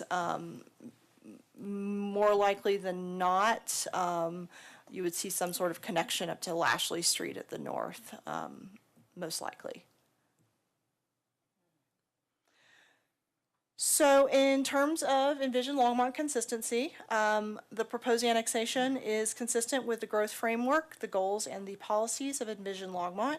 The mixed-use employment land use category allows for residential uses as a secondary use at minimum densities of 18 units per acre with no maximum. Primary uses include a range of employment uses, and secondary uses include supporting retail, hotel, cultural, high-density residential, and other civic-type uses. So in terms of specific policies and goals for consistency, Goal 1.1 does seek to embrace a compact and an efficient pattern of growth, while Policy 1B encourages infill and redevelopment, particularly higher density infill and redevelopment in centers, mixed-use corridors, and other accessible areas of change. This is This site is located within an area of change as designated within Envision Longmont. The surrounding area is largely, at least to the south, is underutilized industrial area that is, for the most part, unincorporated Boulder County. To the north, you have some of your industrial and flex space employment uses off of Weaver Park Road. So goal 1.2 promotes a sustainable mix of uses. Specifically, policy 2D under this goal seeks to plan for a combination of greenfield development, infill development, adaptive reuse, while policy 2E encourages a mix of housing types, and 2.4 does encourage higher density housing. So given that its location is immediately north of the sugar factory planning area, this particular planning area that it is adjacent to contains a number of sites that are targeted for infill and redevelopment. And this proposal would build the type of higher density housing encouraged by policy 1.2F that would be complementary to some of the larger planning activities that are going on in this area. As noted previously, this site is a designated area of change. Policy 1.4A encourages targeted and infill redevelopment on vacant lots or sites where existing structures and uses are no longer viable. 4B under this goal further promotes activity generating uses such as the multifamily development proposed for this property. As noted, the subject property includes currently a mix of both outside and inside storage with a large number of inoperable vehicles on site, which is really not the kind of use promoted by the policies related to goal 1.4. So I'd like to discuss briefly the annexation review criteria. So the proposed annexation does comply with the Municipal Annexation Act of 1965. The property boundaries are contiguous with the city of Longmont along at least 1/6 of the perimeter of the property. Approximately 45% of the property perimeter is adjacent to city of Longmont municipal boundaries. This property is located within the municipal service area as shown on the Envision Longmont Future Land Use and Transportation System map. In terms of the appropriate proposed zoning, the proposed MUE zoning district is the appropriate zoning district for the mixed-use employment comprehensive plan designation. As noted, the proposed multifamily development is permissible as a secondary use within this zoning district. This particular area of MUE zoning and land use has not yet approached the 50% maximum threshold for secondary uses, and I'll discuss that in more detail momentarily. In terms of criteria 4, the annexation of this property would not limit the ability of adjacent properties to integrate into the city or annex into the city. It would not create any additional enclaves. It is really a step in filling in a larger unincorporated county enclave adjacent to the city of Longmont. Additionally, the adjacent unincorporated areas are generally eligible for annexation into the city. So the annexation agreement with regard to criteria 5 will include conditions relating to continuance and termination of the existing uses on the property. In terms of the environmental requirements, I'll discuss this in more detail momentarily as well. The applicant has provided a completed phase 1 environmental assessment as well as a limited phase 2 assessment, and these assessments did not identify any recognized environmental conditions and did not recommend any additional assessment on the property. Again, there was some questions that I received earlier today, so I'm going to address some of these questions in a little bit more detail momentarily. So in terms of the criteria for all application types, we have found that this particular proposed annexation is consistent with all of these review criteria. It's consistent with the existing MUE designation in Envision Longmont, as discussed previously. It's within the municipal service area, and it is eligible for annexation based on its contiguity and location within a county enclave. Additionally, it's accessible to planned or existing utility and transportation infrastructure, and it's within an identified area of change that is appropriate for the type of infill and redevelopment that's being proposed. Compliance with the applicable city standards for utility and transportation improvements will be addressed as this project moves through the development review process. At this point, adequate utilities have been identified as existing to serve the proposed development of this property. In terms of compatibility, this property is, as I noted, located within a county enclave that does include a number of vacant and underutilized parcels. Uses within the city of Longmont to the north include a number of commercial and enclosed small-scale industrial employment type uses. To the west are an area known that are zone mixed-use corridor. There is currently a proposal for redevelopment for a multifamily development within this area that is under review. And again, the adjacent sugar factory planning area is targeted and proposed for a mix of urban scale uses. So staff feels that this is a compatible proposal for development in this area. In terms of mitigation of impacts, annexation of this property would not adversely affect surrounding properties, the natural environment, or any existing or planned city facilities. I did note that utility providers have adequate capacity to serve the proposed development.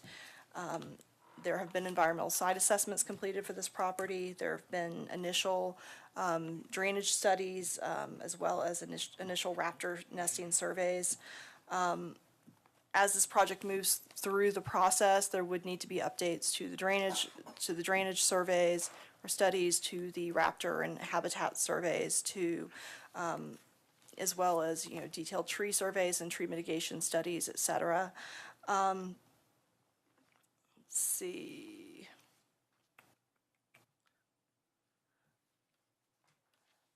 So additionally regarding the road network, a traffic study was submitted and accepted as part of this process.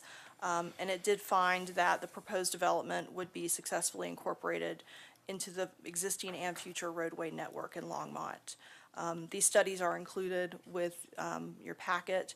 And as noted, because this is the really initial stage of the development review process and planning for this property, any future development review processes, so platting, site plan, et cetera, will incorporate updates to these studies and design of any improvements that are needed. So in terms of the sustainability evaluation system, staff did identify potential wetlands south of this property through the review process, and the applicant has submitted a memorandum of understanding that a full assessment of any wetlands on or near the site and findings from this assessment would be included and reviewed as part of the site planning process. Required buffers would mitigate any potential impacts, though at this time, the southern portion of the property is proposed really for on-site detention with no drive lanes or any sort of hardscape development beyond drainage features. So should any wetlands be identified, then the applicant would be held to those required setbacks requirements for wetlands. So, and as noted, again, a traffic study has been submitted for this application. It was found sufficient. Future applications will require a multimodal plan as well as appropriate improvements and connections to be incorporated into the planning process. With regard to the multimodal plan, I will go ahead and note, as noted in the traffic study, that there are RTD stops at 3rd and Lashley, which is about a block north of this property, and 3rd and Alpine, which is about 2 blocks northeast of the property.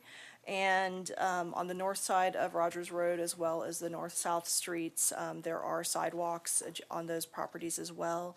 So any future development of this particular property would require improvements to Rogers Road on the frontage of Rogers Road, adjacent to this property to city standards.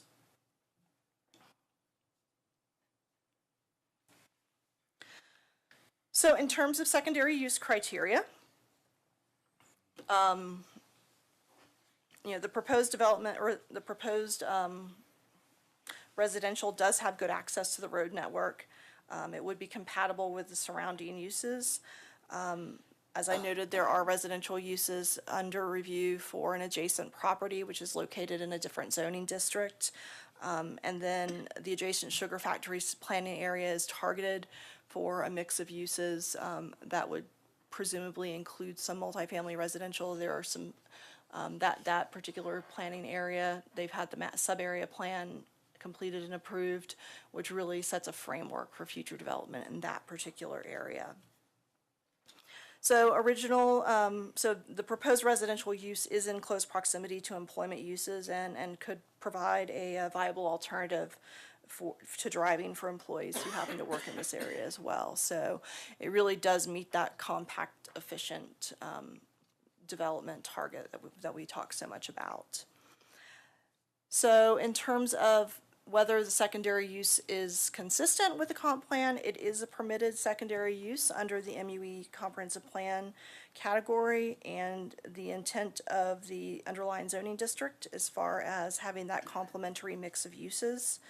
It is, high density residential is considered a supporting land use for higher density commercial and employment uses within the MUE categories. So the map on the following slide will further illustrate the compatibility with this criterion in terms of substantially whether or not it would substantially diminish the availability of land available for primary uses. So we had our GIS specialists perform an analysis of secondary uses within this larger mixed-use employment area. One thing to note is this analysis was done based on the mixed-use employment Envision Longmont category, simply because there are some significant unincorporated county enclaves in this area, so it made a little bit more sense to do it on that broader scale. So as a rule, total area of secondary uses in a given contiguous area of zoning shall not exceed 50% of the total area. The subject property represents 2.5% of the subject area, and all other secondary uses comprise about 15.5% of the area for a total of about 18% of this larger MUE area. This is well below the threshold of 50%. The other secondary uses include two car dealerships on 3rd Avenue, 2 self-storage facilities, an existing multifamily development on the south side of Ken Pratt Boulevard, that would be the farmhouse apartments down here on the southern end, as well as the proposed Sugar Mill Station multifamily development in this particular area.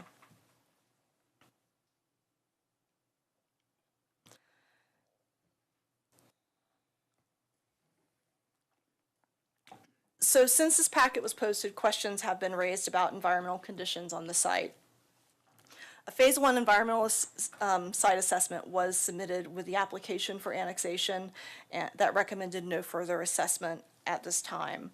This ESA, I'm going to be referring to them as ESAs now because I don't want to say environmental site assessment over and over.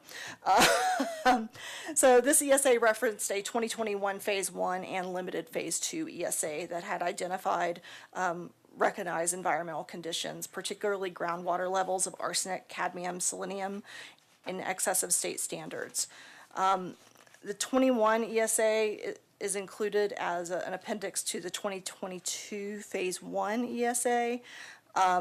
It's important to note these ESAs are marked as draft because they typically are not considered final until the property closes, as well as they have a limited period of validity.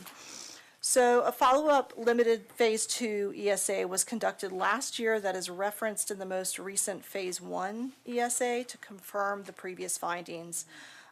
This ESA, as well as a summary memo, have been provided in hard copy to the Commission, since it does appear they were inadvertently omitted from that 2022 Phase 1 ESA report. So the 2022 ESAs identified errors in the professional approach and methodology in the 2021 ESA and testing completed as part of this study. They did follow-up testing and in the same vicinity where the contaminants had been found and as part of this the follow-up phase 2. And they found that these areas did not actually have levels of contaminants exceeding state standards, and they were more in line with the background levels of these types of contaminants you would see in the soils in this particular area. So I'll also note to you that section 15.02 140C does address environmental ESAs of land to be annexed. Subsection 1B states that the city may require remediation by the owner of any environmentally contaminated property within the annexation as a condition of approval. And subsection 1C does not prohibit annexation of land with known environmental contamination, but it also notes that annexation does not act as a waiver of any remediation requirements. So with that, staff does recommend approval of this project, finding that it does meet the review criteria for annexations, for secondary uses, and for the general review criteria. And with that, I'm going to turn it over to Ryan McBreen, who is the applicant, and will discuss their project.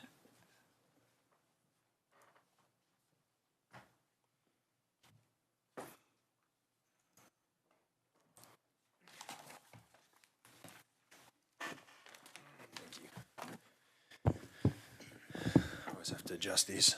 Good evening, Ryan McBreen, Norris Design, 244 North College Avenue, Fort Collins, Colorado. Excited to be here tonight, so thank you for your time this evening.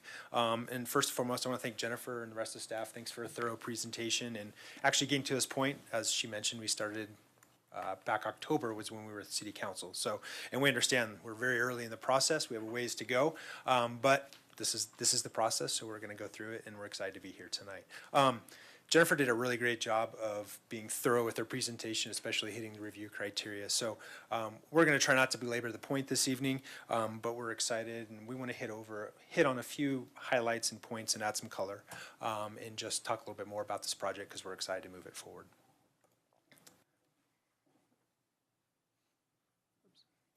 All right, just a little bit about Kairos Residential. They're the applicant. They're they're known as a thoughtful and high-quality residential developer throughout the Colorado Front Range with a lot of experience, and they're very excited to be here in Longmont and bring their product here. In fact, Tyler Sibley's here tonight, and he can answer any and all questions you might have about them and what their vision is for this project and this property as well. I think we've identified where it is. It's a great location, a lot of momentum building in the area with the sugar mill and the steam plant, and just its proximity to downtown Longmont. A little further added color, obviously we're asking for annexation. As enumerated through Jennifer's presentation tonight, she talked about how we do meet the qualifications and requirements to qualify for annexation. As you can see here, our property highlighted along with a few others around it. We're kind of the hole in the donut in this part of the city, so it makes natural sense to be annexed into the city of Longmont. A little more color, obviously it's in Boulder County unincorporated right now. Here is kind of what the property looks like, right? As a city planner, we understand there's always parts of the city that you do have to have storage and junkyards and stuff like that, but we believe the time has come for this area to redevelop. So right now it's kind of a blighted area, if you will, and it's kind of ready for a fresh new look. A few other views and pictures of what's going on out there right now. Oops. As noted, Envision Longmont wants to call it mixed-use employment, and we want to comply with that. We agree with this assessment, and the full intent is for us to develop the property in line with the mixed-use employment zoning designation and all the trappings that come along with following the City of Longmont's land use code for this property. We've already been through the concept plan, but our intent is to follow through on this. This gives a high-level view of our access where detention will be highly amenitized project to have different amenity pockets. So the plan is to move forward, assuming we have recommendation for approval, to move forward with the site plan and kind of fully develop that, which is the exciting and fun part, and we're excited to get to that point. There's benefits to this project. This is further building on to all the momentum, as we mentioned tonight, going on in the sugar mill area as well as the steam plant. This is just going to further build upon what's going on there. A lot of exciting, cool stuff. I know there was an article earlier in the week about what's going on over the sugar mill. That's very cool stuff. So this is just going to bring more people and more mass to that area just to help keep this going. Obviously, as we know, there's kind of the housing issue along the Colorado Front Range. This is just going to further help alleviate that. And let's be honest, being in the city, it will provide increased revenue for the city, being that it's not unincorporated any further. And as mentioned before, high quality development, which is what Cairo is all about. They want to bring a great residential community to Longmont, and it's very important to them that they do that. As mentioned, we don't have the design done for this project yet. That's the next step. Don't want to put the cart before the horse, but we have an idea. And we just want to show some representative architecture and kind of layouts and what Cairo has done in other parts and other communities. As you can see, great architecture, great spaces people want to be in, people want to use, places people want to live, indoors and outdoors, as well as resort-style amenities that's what the residents, that's what people looking for housing are looking for, and we want to provide that in these communities. So Jennifer did a great job going through all the review criteria, so we're not going to do that. That's in your staff report. She went through it tonight. We believe we meet all the criteria to be approved for annexation. So we ask for your support this evening, tonight, to push us through to the next stage. Now, I will be here as well as Tyler, and we're happy to answer any and all questions you have about the project, including if there's any further clarifications needed for the environmental reports as well. Okay, thank you very much. Sure. Since this is a public hearing item, we will go ahead and open this up for public invited to be heard for comments on this. We have nobody who has signed up. If anybody in the public who is in the audience would like to come forward, you get 5 minutes to speak. Seeing nobody come up, I will go ahead and close out the public invited to be heard and open it up to the commission for questions and comments.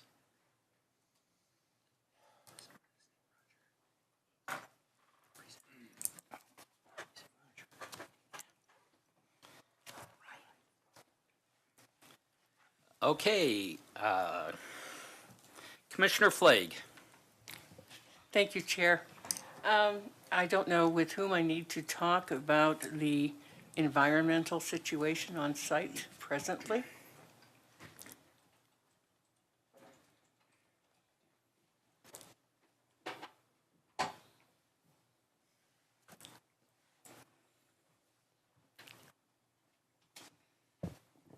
Tyler Sibley with Cairo Residential. Thank you, Tyler. Yes.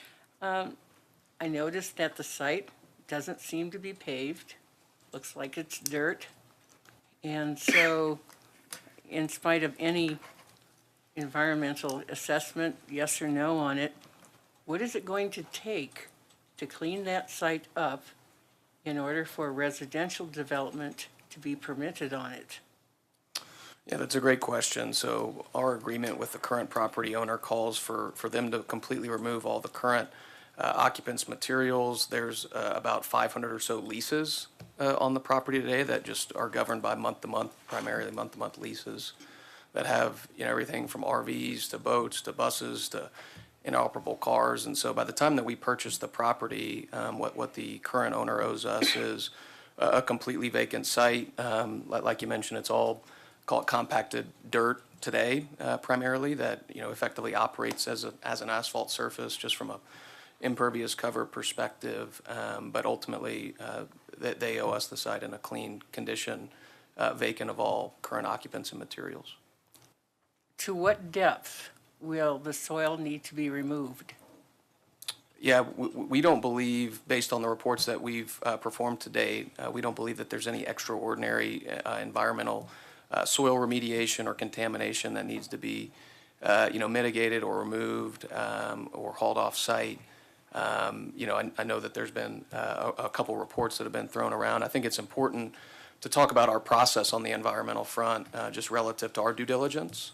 The report references an April of 2021 environmental report from an RSB engineers. That's not our engineering group. That was an engineering group engaged by the current owner as part of their due diligence process when they purchased the property from the former owner.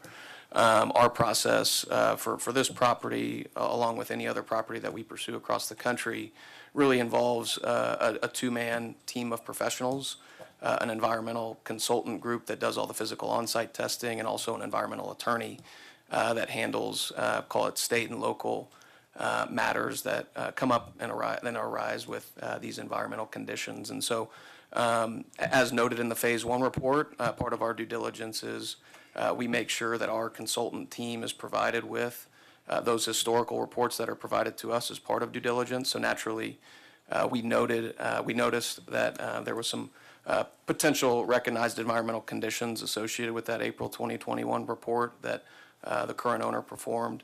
And so as we really analyzed those reports, as we did our own due diligence, as we did our own testing, as Jennifer mentioned, we did 6 groundwater boring samples right in line with where their test results were. And all those test results that we performed were different readings than they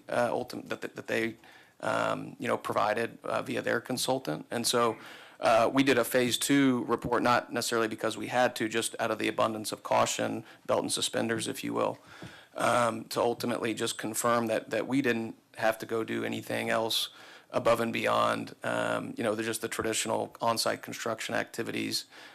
Just big picture, I mean, we attack environmental issues head-on, very aggressively, very stringently, because, we ultimately don't want to be liable. We've gone through the brownfields program here in Colorado with CDPHE. I mean, we're very familiar with it. We're very quick to go down that path.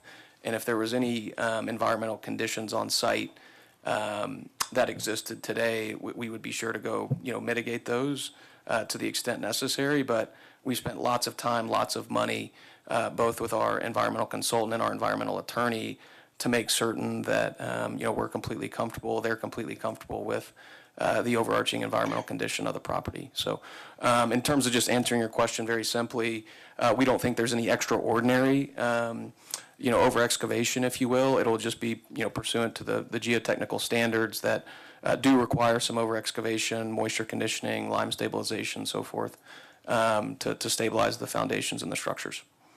Thank you. Commissioner Popkin. Thank you. I'll just follow up on that same line of questioning since we're on the topic. It's Tyler, right? Yes. Excellent. Thank you. Welcome. First of all, Jennifer, thank you so much for, I know I sent you on a little bit of an errand this morning, and appreciate the extra documentation here. This is really helpful and hopefully extremely clarifying today. So that's where I'm hoping to get to. I want to follow up on Commissioner Flagg's line of questioning as well on the ESAs. And so just so that everyone, including the public who's watching, if they're really enthralled by this, is on the same page. A Phase 1 environmental site assessment, or ESA, is really focused on that kind of desktop, kind of surface level review, right? That's what a Phase 1 looks at. And then a Phase 2 is more of it includes soil or water samples, and water samples looks at the same things that the Phase 1 looked at, but in more detail, and involves kind of that on-site extraction and then laboratory testing. Is that basically the distinction between a Phase 1 and Phase 2? Anything else you want to add? Yeah, yes and no. I think a Phase 1 is definitely more than just a cursory desktop review. As you mentioned, I'd call a Phase 1 a comprehensive historical use of the subject property and the adjacent properties. I think the key distinction, to your point, between a Phase 1 and Phase 2 is the actual physical work and testing that happens on site. So Phase 1 really generally typically stops with just physical site inspection, looking around, interviewing historical property owners, interviewing any occupants on site in terms of things that they've seen either presently or historically on site, either on this subject property or with neighboring adjacent properties that could suggest, environmental, risks, if you will. And so just the aggregation of that historical data really, either says, hey, you need to go do more additional studies to go confirm that you either do or don't have issues that you need to rectify, or just simply, clarifies that, hey, there's no reason that this property should have any environmental conditions that are extraordinary compared to a property that's been prairie land for its entire existence. And so the key distinction is just the physical work and the testing that you do between Phase 1 and Phase 2. Like I mentioned, we went ahead and performed the phase 2 because again, environmental recs are a 4-letter word for us. And so ultimately, making sure that there's no environmental situations or issues or cost drivers for us is a huge part of our, due diligence process. And so hopefully that answers your question, but that's how I'd kind of distinguish between a phase 1 and phase 2, both of which we did. Yeah, that's great and very much aligns with my understanding, and I want to make sure we're all on the same page here.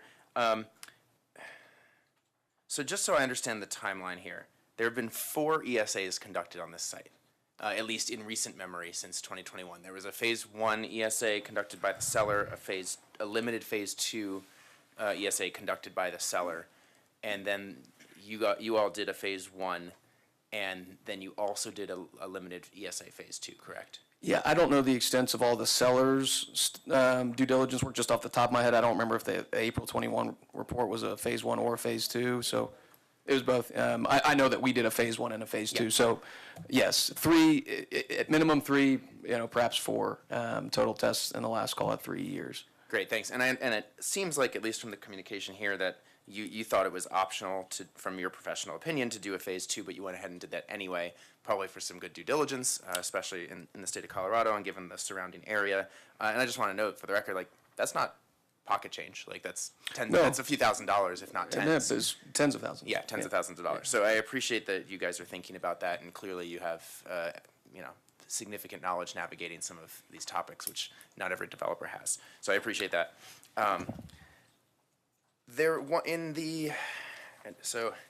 In the phase 2, in the limited phase 2 ESA conducted by RSB, which I understand is not your consultant team, laboratory results aside, because I know that there were some issues that I want to understand that in a moment, but there were 2 recognized environmental conditions identified in that. And you may take issue with the approach and methodology, but I just want to kind of acknowledge these for the record, so we hopefully can just clear the air and perhaps clear the soil along the way. Sure. So that you don't have other 4-letter words to bring to our attention. There were 2. The second one talked about the nature of staining from kind of the material stored on the property. It talked about the mismanagement of the material stored on site. Again, not from you guys, from prior use of the site. Talked about the possibility exists, and I'm reading here, that over the duration of the operation, potential release of hydraulic fluid and petroleum products might have impacted the subsurface conditions of the subject property. So they flagged that as a recognized environmental condition. But that seems to be disputed by your ESA phase 2 or limited phase 2, given the laboratory results and testing that you all did. Am I correctly understanding kind of this back and forth here? Look, I can't represent or, warrant what, another owner's environmental consultant says on the property or not. What I can stand behind is, our team and the depth of their experience and dozens of projects that we've done with them, and dozens of projects, hundreds of projects probably that they've done here in the Front Range metro area. So all that said, obviously the reports do say different things.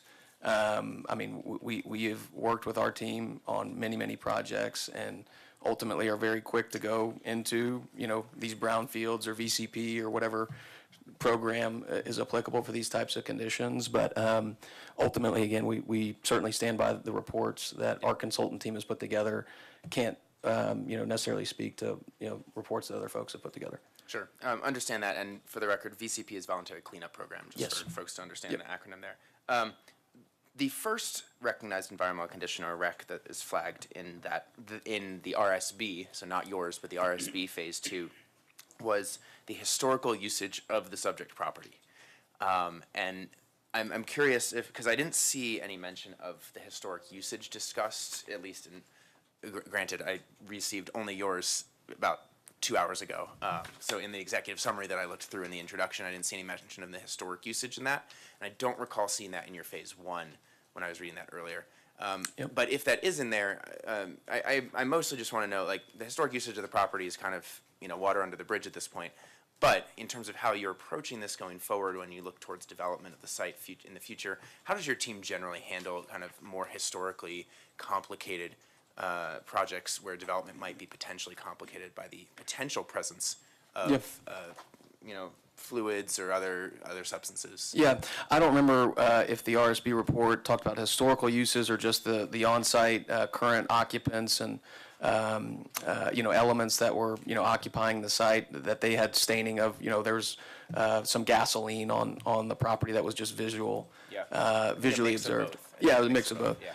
So ultimately, I mean, the way that we handle all projects that we do, whether they're going through the VCP or brownfields program, or it's prairie land development, if you will, right? Is we have a soil management plan that we put in place with our contractor that deals with some of the unknowns, because while a phase one or even a phase two, and all the geotechnical borings that you might be able to do just during your due diligence phase, the reality is you don't know what you don't know until you really start getting out there and excavating the soils and seeing what lies beneath, if you will. And so how we govern that with our contractor is a soil management plan that ultimately talks about, hey, if you encounter underground storage tanks, do this. If you encounter hazard materials, call that number. So it really addresses just the potential scenarios of just all those multitude of different environmental conditions or unforeseen circumstances that you could encounter during the construction activities. And so that's how we generally govern that, knowing that, again, it's impossible to know what you don't know until you really start doing it on site. Gotcha. I appreciate that. And, just for anyone who's watching or for other commissioners and folks here, like, these kinds of redevelopment happen across the country. Like, there are hundreds of thousands of examples of this, and that's great. And it just requires additional due diligence, requires thoughtfulness that it seems like your team is bringing to the table here. Yeah, and just to piggyback on that, I mean, I always ask a simple question to our two-man team of, hey, on a scale of 1 to 10, how severe do you think this property is just from an environmental contamination and risk perspective? 1 being, it's prairie land development, has no issues whatsoever. 10 being, there's no way in the world, you're going to be able to develop residential uses on the site, which we've certainly encountered some of those properties across the country. Their answer was a 1.5. So just for context purposes, and it's very low in terms of their, call it professional ranking, if you will. Of just how to evaluate what the risk spectrum is for environmental concerns, for just everything that you can encounter in this type of arena. Right, and that's really helpful. And so then the mitigation, the management approaches that you guys would take, your team is comfortable with that, you have experience doing that, not too concerned, but there's some additional thought that needs to go into as you continue to move forward. Yeah. Is that fair? Yeah, that's fair. Yeah, good. What I don't always see when I'm looking at environmental site assessments is a little bit of this discrepancy. And so I just wanted to kind of clear the air here. In your email that we're seeing today, and I guess was sent today, I think it was yours, yes, Tyler. There was a reference to professional errors in approach and methodology. I just want to understand what that's referring to, just so we can have a deeper understanding of that. And again, sorry, we're just getting this. Yeah, understand. And this, came across my desk this morning at, I think, 11 a.m. too. So appreciate our team and Jennifer for jumping on this quickly. So full caveat, I'm not an environmental engineer, I'm an accountant. So just with that disclosure, and without trying to disparage RSB and their company, means and methods, I don't know them. We've never worked with them, never talked with them. My understanding is that the approach of how they ultimately tested the groundwater, how they filtered the groundwater pursuant to CDPHE and state standards, was not fully followed. And so I don't know, what impacts that had on the nature and the character of the results, but do know that that was the feedback from our team.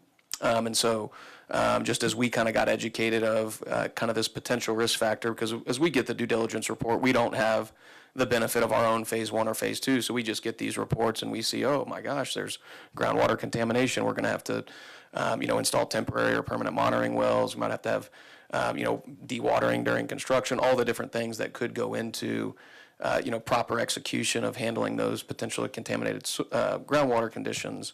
That's my understanding in terms of just how that those groundwater samples were treated and filtered and ultimately, handled with the laboratories.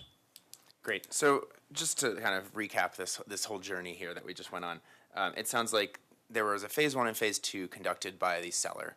That raised some potential flags obviously your team took interest in that and wanted to dig into that Absolutely. more. Yeah. So your team then conducted a phase 1 and phase 2 as well to, let's say, trust and verify, or in this case, contradict and verify. Don't trust, but verify. Yes. Sure.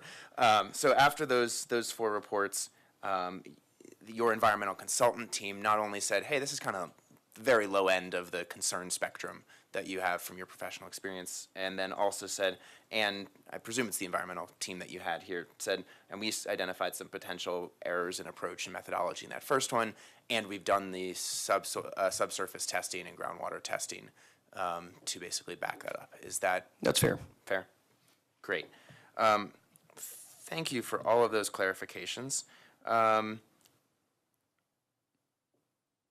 I think I will yield. Thank you. Thank you. Do we have any other comments, questions? I have a question for Jennifer. Has there been steps taken to create a synergy between this and the sugar factory area? Has that been taken into consideration? Has there been any kind of back and forth talking about we're planning on doing this, we're planning on doing that? Is there any of that going on in the background? So my understanding, and Glenn, you can pipe in on this as well, Tony Chacon is the project manager for the Sugar Factory Steam Sub-Area Plan. He is also our redevelopment coordinator, and I know he has had discussions even before this project came through the application door with the applicant team regarding this. So there's definitely some talk. There's some coordination. Yeah, and I'm happy to jump in there too. So I've probably personally been involved in probably at least 5 different discussions with the various stakeholders associated with the sugar mill project. That includes, the team that's working on the sugar mill itself, along with the folks that are developing the community to the west of us, and the Fairfield folks that are developing in closer proximity to the sugar mill proper. And so lots of different factors, as you all well know, in terms of how that sugar mill property gets, goes through their own environmental and, asbestos cleanup, situations, and ultimately finds a way to, bring that property back to life. And so we continue to stay engaged in those discussions with those various stakeholders, knowing that, their process, as, our process, and each of the different stakeholders' processes are all, on different timelines and have different pinch points and considerations that are involved to, get each project to their respective finish lines. Okay, thank you.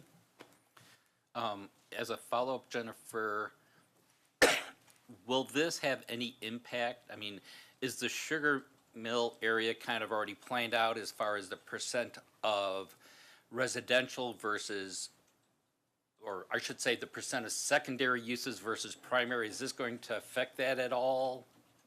They're kind of getting the first dip at it, so. Mr. Chairman and Commissioners, we don't have a lot of detail yet as far as the land uses for the sugar factory. I mean, we know some raw numbers. They're looking at potentially on the roughly 258 acres, maybe 2,000 units, 250,000 square feet of retail and other non-residential uses that would fit. Just a rough calculation, I was pretty close to what our GIS folks put as far as percentage of secondary uses, being well below, what we've kind of just said as a staff and a planning commission policy as less than half. Okay, thank you. Commissioner Goldberg. Yeah, thanks, Chairman. Thanks to the applicant. Thanks, Jennifer. Yeah, I don't have any issues with this project. I'm really favorable to this. I think there's a lot of strengths to what the applicant is proposing. Jennifer did an excellent job highlighting most of those. Its compatibility with Envision Longmont, consistent with mixed use, infill in a fairly blighted area. General improvement to what's happening there. It meets the review criteria for annexation, our general review criteria, our secondary use criteria. It's close to public transportation opportunities. So I don't see I don't have any issues with this project. I think this is really a wonderful opportunity to improve an ugly part of our town. And I think when you're talking about revitalizing the Rogers Corridor or revitalizing this part of town, I'm generally favorable. When you're talking about annexing in land into Longmont that's within our borders, I'm almost always favorable to that. And when it serves our massive housing gap that we can't, that we're struggling to build our way out of, I'm going to be favorable to that. So barring any concerns from the rest of the commission, I'm likely to be supportive of this. Thank you, Commissioner Height. Thank you. I'm going to keep beating the horse. MUE is supposed to be primarily employment-based land use with secondary uses for residential activities. The interpretation that we're going to look at secondary uses on a zone-wide basis, I don't find to be a rational basis of interpretation of that code provision, and so I will continue to not support plans that are not at least on-site less than 50% residential. That's my interpretation. That's the problem I'm going to have with all MU projects that contain residential that's greater than 50%. More significantly, however, or maybe not more significantly, but significantly nonetheless, I too had environmental questions that I posed to Ms. Hewitt-Apperson this morning regarding the Phase 1, Phase 2 assessments. There was a May 21 assessment and April and or June 22 assessment. The earlier assessment, I don't know who it was performed for, but it documented with photographic evidence of environmental concerns. There was staining of soil, there was mismanagement of drums, don't know what was in those drums, there was a Phase 2 done, there was arsenic, which is kind of a nasty thing, found in groundwater, found in soil. Mr. Sibley's response, sitting on our dais this evening, I guess in response to questions that possibly more than one commissioner posed to staff, indicates that, well, yeah, we looked at that. Their Phase 1, the June 22 assessment, doesn't have photographic evidence of these problems that were found a year before. I don't know why that would have happened. I don't know why the earlier report was appended to the later report, why the earlier report doesn't even reference the environmental concerns identified in the earlier report is somewhat concerning. But to now describe that the sampling done in 21 was remiss because there were not proper filtering of materials seems stretched to me. Arsenic, to my understanding, is not used as a buffering agent, is not used as a preservative in environmental sampling. So the presence of arsenic, because it wasn't, the sample wasn't properly filtered, doesn't add up to me. So I don't have the answer to that. My question is, does the city have someone who's looked at these two reports? And does the city have some type of professional review that they can share with me to get me comfortable with these two disparate conclusions? Sure. So our public safety group does have a staff member who does these reviews. Unfortunately, she is unavailable to folks that would have the knowledge of this particular item. They're out of town this week.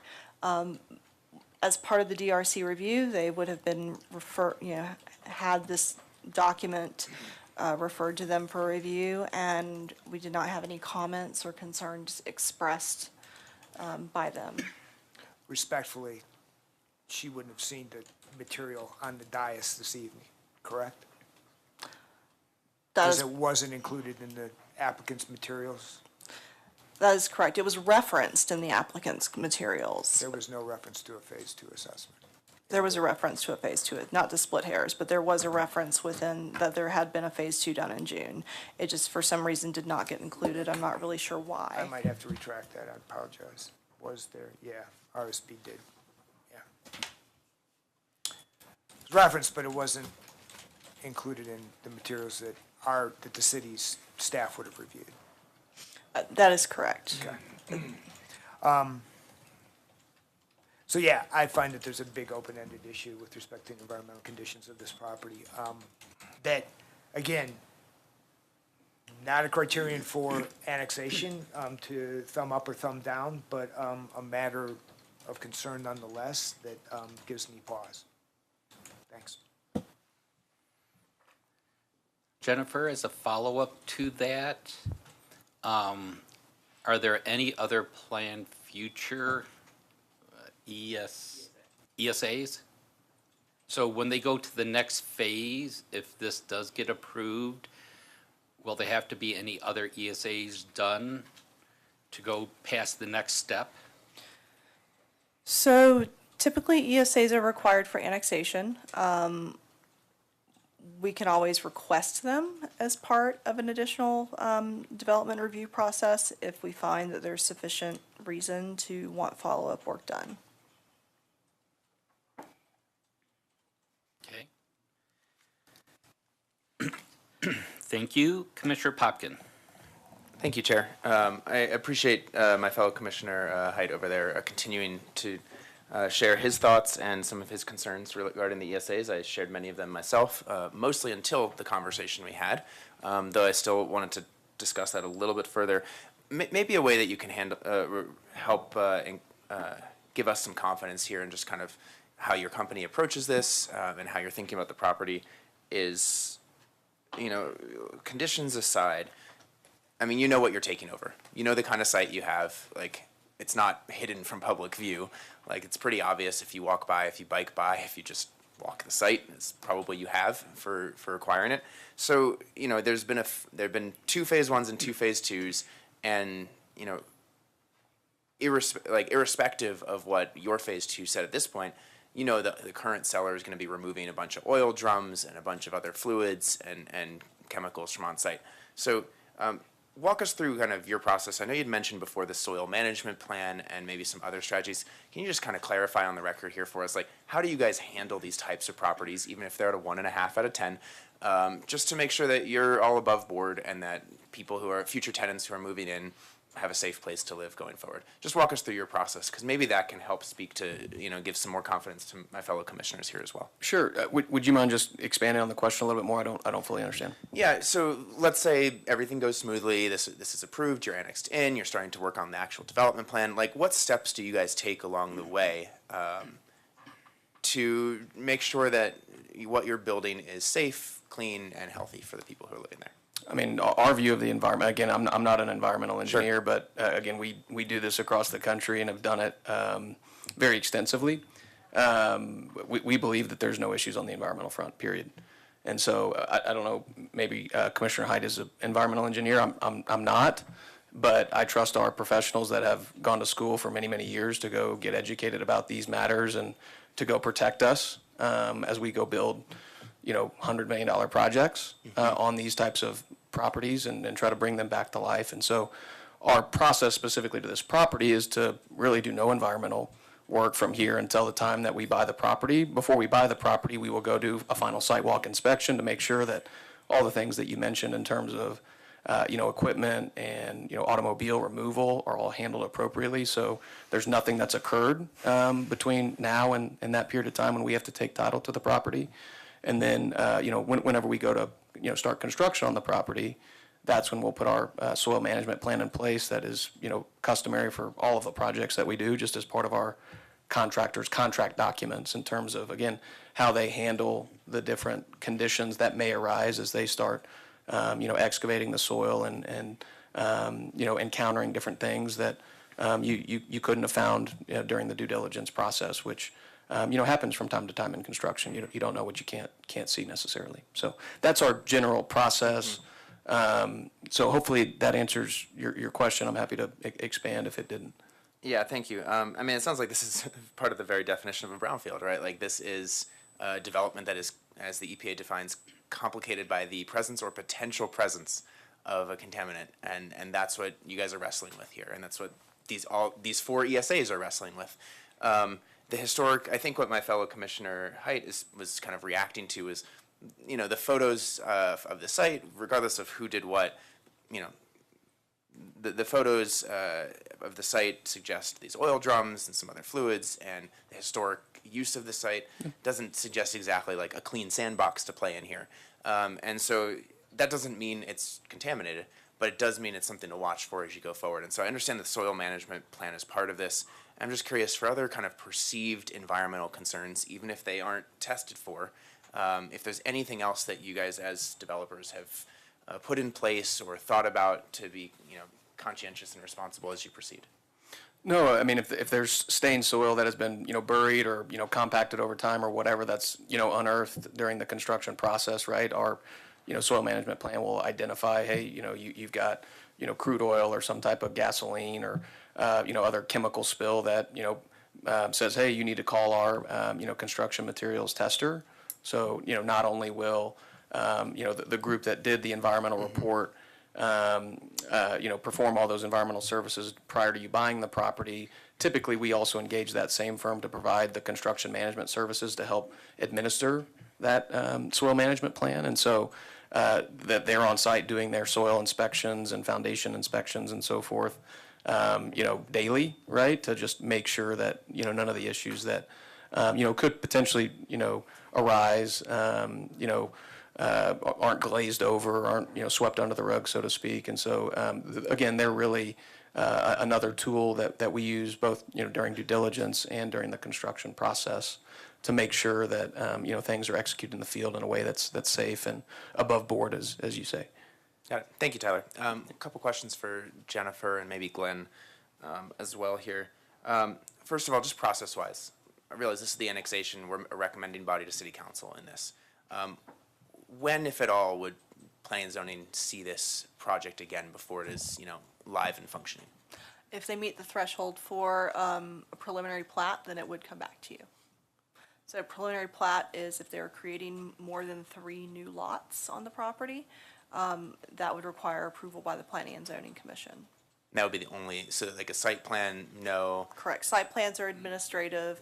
If they were to make any changes to their concept plan, it would need to go through a process very similar to this that we've seen with previous projects here. But typically it would be once annexed, the general process after annexation is going to be platting and site plan review and public improvement plans. So it just depends on whether or not they meet the threshold for a preliminary plat. Anything to add, Glenn? Ditto. Appreciate it. So, and just in your professional opinion, on a scale of, let's say, 1 to 100, 100 being 100% likely, how likely do you think it is that we will be seeing this? I really can't speak to that. That might be a question for the applicant in terms of how they typically, parcel out their projects. So I should ask Tyler if he wants to see our faces again? Would love to, but I think that it won't necessarily be in the more than 3 lots context. I mean, the plan here is just to simply have a singular platted lot that houses the entirety of the property. Noted. Thank you. While you're up there, I will maybe ask a couple other questions here. You've already addressed questions I had that Chairman Poland asked about the sugar mill integration and kind of how you're thinking about that. Just one follow-up on that, which was, there are a few kind of key pillars of the sub-area plan, many of which are also concurrently reflected in Envision Longmont in terms of sustainability, housing, mobility access. I'm just wondering how you think about your development intersecting with those values. Yeah, great question. I mean, we're certainly advocates of the area plan and everything that is contemplated for, the sugar mill. I think our, small but big piece that, certainly is going to be a central theme of our project is all the improvements that we're going to, provide along Rogers Road in terms of, street widening, sidewalks, street trees. We're burring, the currently existing overhead electric lines that bound the property today. And so those different elements that will continue to, enhance the overall, pedestrian and community experience are, again, I think the things that we, can have direct control over that will help integrate into a bigger picture vision, a bigger picture plan that gets developed out over the course of, years and if not decades. Great. And then just to follow up specifically on the sustainability front there, I appreciate the undergrounding. I know that's not a small feat No. to pull that off, and I think that makes a ton of sense for the area and for the region, given the wildfire risks. So thank you.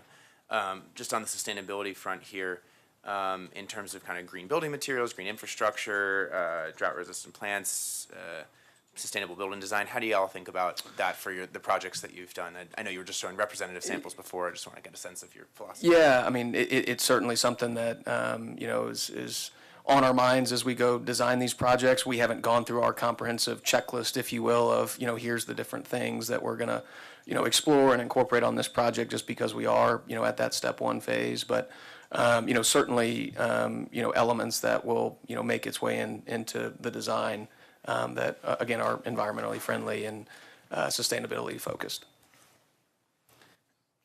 Great, thank you. And I can't remember, there was a lot of information in this packet, including a lot of ESA material. Can you clarify, I didn't see anything about affordable and attainable housing here. I'm just curious kind of where your proposal fits into those values versus market rate. And I realize that any additional housing increases the supply and has kind of a macroeconomic effect. Let's speak just to the specifics of. Sure, yeah, we understand what the ordinance says and are prepared to adhere to the ordinance. Okay. Great. Well, thank you. That checks a lot of my boxes, as I think one or two of my fellow commissioners have said. Like, this makes a lot of sense for the region. This is a dramatic improvement to the property. It sounds like your firm has a lot of experience handling potentially contaminated or contaminated properties. You understand the process, even if you're not an environmental engineer in this. I appreciate you working with us on that. And, I want to be sensitive to my fellow Commissioner Height's kind of concern about the MUE definition there. And I really anchor on the provides flexibility for adaptive reuse piece of that part of Envision Longmont. And just to read that for everyone's benefit, it provides flexibility for the adaptive reuse of existing industrial buildings and for the incorporation of high-density residential and live-work opportunities in close proximity to employment and supporting services in transitional areas.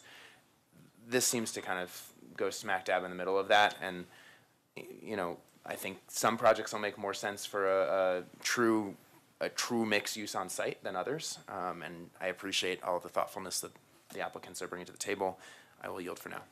Thank you. Tyler, follow-up question for affordability. I think I saw on one of your slides that you were anticipating having 4 stories. Yes. Does that? Well, I think one of the slides said that was what was allowed in the MUE zone district, I believe. Is that with or without affordable housing kicker? So there are height bonuses for on-site affordable housing. So 4 stories is the maximum height in MUE absent any density or height bonuses. Okay, so they could go up to 5, let's say, if they had affordable housing. Yeah, there's a few different opportunities to stack density and height bonuses. Okay, thank you. Commissioner Goldberg. Thanks, Chairman. Yeah, that seems like a great place to consider that extra level or the extra height. Jennifer, I've already shared my opinion on the project and the application before us, but I did want to dive a little deeper on Commissioner Height's concerns. Would you just clarify? I got a little mixed up with the 2021 Phase 2 and 2022 Phase 2. Can you confirm what the proper members of staff have reviewed? Did they review the 2021 Phase 2 ESA that identified contaminants, and did they review the 2022 Phase 2 that did not identify contaminants? So they reviewed the Phase 1 ESA from 2022 that incorporated as attachments the 2021 Phase 1 and 2021 Phase 2. There was a reference within that particular ESA to the Phase 2 that was done in June of last year. Yes. So they would have reviewed that package. Okay. That was the original attachment. And in that attachment, I was trying to scan through it as well. did that executive summary identify, or did that data confirm that we re-reviewed and did not find the contaminants that the first one revealed? So based on my recollection, so there's a very clear statement in the executive summary of the Phase 1 ESA from last year stating, they reviewed the document, they reviewed everything, they did the additional limited Phase 2, and that they did not recommend any additional assessments at this time. Okay. What did we get today specifically that our two expert members of staff were unable to review in time for this hearing? It would be the full limited Phase 2 ESA that had basically the laboratory results from the groundwater and soil sampling. Okay, so our kind of expert staff was comfortable approving this with the information that was available before today. That's my understanding. That identified that there was perhaps an error in the previous testing, and nothing was identified. That's my understanding. Okay. Did you recommend approval of this application, did you and staff give the final thumbs up on the ESA and this section, So we rely on soil section? Yeah, we rely on our expert members of the Development Review Committee to identify and address any potential issues on sites. It's not just planning. That's on our Development Review Committee looking at these. We've got our engineers from Public Works. We have our public safety folks from Fire who do review any of the hazardous material contamination type issues. So we have a broad range of professional expertise on our Development Review Committee. And they were comfortable. The primary issue that was raised from an environmental standpoint was from the possible wetlands issue, and that's something that the applicant is committed to investigating further. Okay. This is for you and Jeremy, maybe. Is there a world where we add a condition for approval of the project pending final approval by those members of staff that could not review this update today? Is there a world where we could add a condition like that we get final approval from staff again? I don't see why not, but I'm going to defer to Planning Director and Legal Counsel. Hopefully I'm saying what Jeremy's saying, but ultimately the code does require that we know what environmental risks are, and that basically we don't want to annex a problem either. So if staff says, oh gee whiz, there's some red flag, which we really doubt there will be, potentially there would have to be some changes. Okay, Glenn, thank you. Let me just understand that a little bit better. Are you suggesting that with or without any condition by this commission, the experts will end up reviewing this communications we got today and anything incremental, and we'll have the opportunity to give a whoa, pump the brakes? Or are you suggesting if this is something that we want to have happen, we should add it as a condition? I would agree with both, quite frankly. Yes, it will get reviewed prior to it going to council and find that determination. Ultimately, we have to meet the code, but if it helps the commission, in fact, I think we worked on wording of a condition, potentially, if you want to look at that. Thanks, Glenn. Yes, I believe we just added a condition on a previous project to confirm that the storage heights stuck to the 6 feet on the fencing that was dictated in the code. So I think if you don't mind, Jennifer, could you share that proposed language for a condition? Sure, and this condition really is reflective of our code language as well, and that is basically, we could suggest a condition that the city would require proof of remediation of any contaminations or documentation that any wrecks are no longer an issue as a condition of annexation. Man, that sounds good. I'll tell you, it sounds consistent with several conditions that we've had in years past where and maybe more so during Don Burchett's era, when he was spending more time with us, sometimes we just have a condition B where it was pending final DRC review approval, or, pending any, acknowledging any concerns or feedback from DRC, or something like that.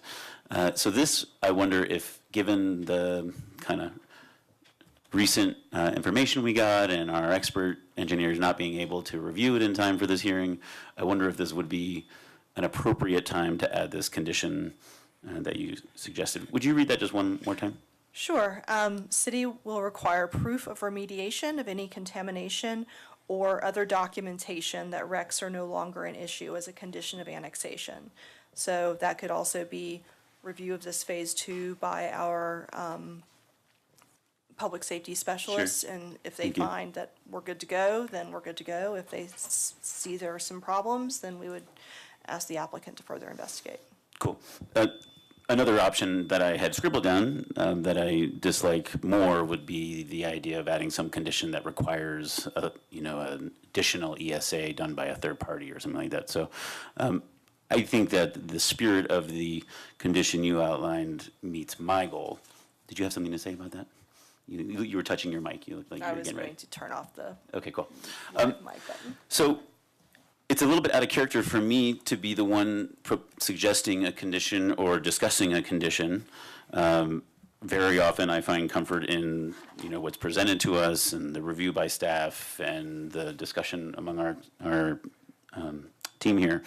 But given the new information, given the concerns from Commissioner Height, I wonder what the rest of the commission thinks about adding that condition that basically says, cool, we get one last look at this and you got to comply. Well, just to jump in here, I mean, that's not the way I read the condition or heard the condition. I heard the condition as not a review and a final approval of the materials that we've performed and have been provided. I heard it as a obligation to go fix contamination without any definition of what the contamination is, and the addressing of any recognized environmental conditions, which we have none right now. So, I'm not sure, what the process is, but I don't think we are in support of that condition as it's currently read in that manner. We're totally fine with a review condition of the materials that we've provided, and happy to talk with your environmental team, our environmental team, happy to go do site walks, whatever we need to do. But I'm very concerned about what that language says in terms of remediating contamination that we don't believe exists and addressing recognized environmental conditions that our reports say don't exist. So does that make sense? Loud and clear. Yep.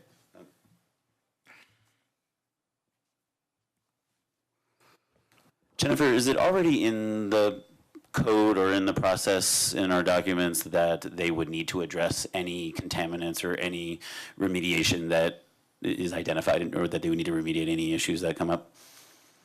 Are they kind of already accepting that as being an applicant here? Correct. And I would suggest as, the proof of remediation of contamination, I think it's or acceptance by staff of documentation. Yeah. I don't want to get into a debate about which Yeah. test applies and which doesn't. Again, we have professionals that do this for a living, and Totally. Again, we are very quick to go through cleanup programs. I mean, we don't want to take the risk any more than you all don't want to take the risk, I assure you. Sure. And so I'm totally fine with making sure that y'all are comfortable. Again, this is the first that, we heard of it this morning at 11 o'clock, that there was environmental questions. We've been working on this for a year. Sure. In terms of applications and getting materials in and so forth. So, again, we're not hiding anything. We're more than happy to facilitate discussions or have our team, host a workshop or provide a memo or whatever it may be. But very concerned about, obscure tests and conditions that are very difficult to objectify and determine as complete, incomplete. How do you resolve a dispute, et cetera? Sure. Jennifer, my last question. Oh, would you read it one last time?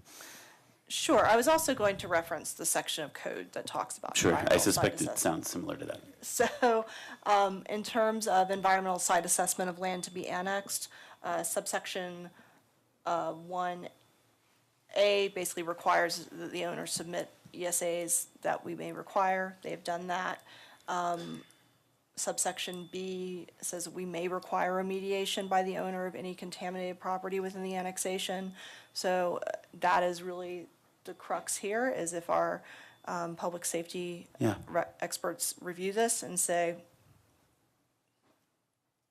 our questions are answered, that pretty much satisfies that.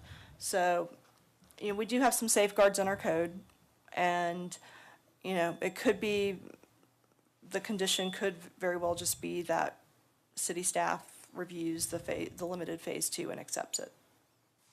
Okay, Which I'm totally comfortable with. thank you. Thank you. Okay, let me go back to my peers here on the commission and kind of get their thoughts on the condition or not condition, or how that condition might read. I guess, Jennifer, I do have one question. Given the fact that there are vehicles and stuff currently on this property that still have to be removed at some point, what's the protection for the city if something happens during the removal of those vehicles? So that same section, so 1502.140, subsection D, does allow us to it does allow us to require environmental assessments additional assessments if they're deemed necessary. So there is that flexibility in there that does allow us to ask for them. So if the vehicles and materials are removed and something wild happens, our staff can say, yeah, we need some more documentation. Okay, thank you. Commissioner Popkin. Thank you, Chair. You took my first question right out of my mouth, so I appreciate it.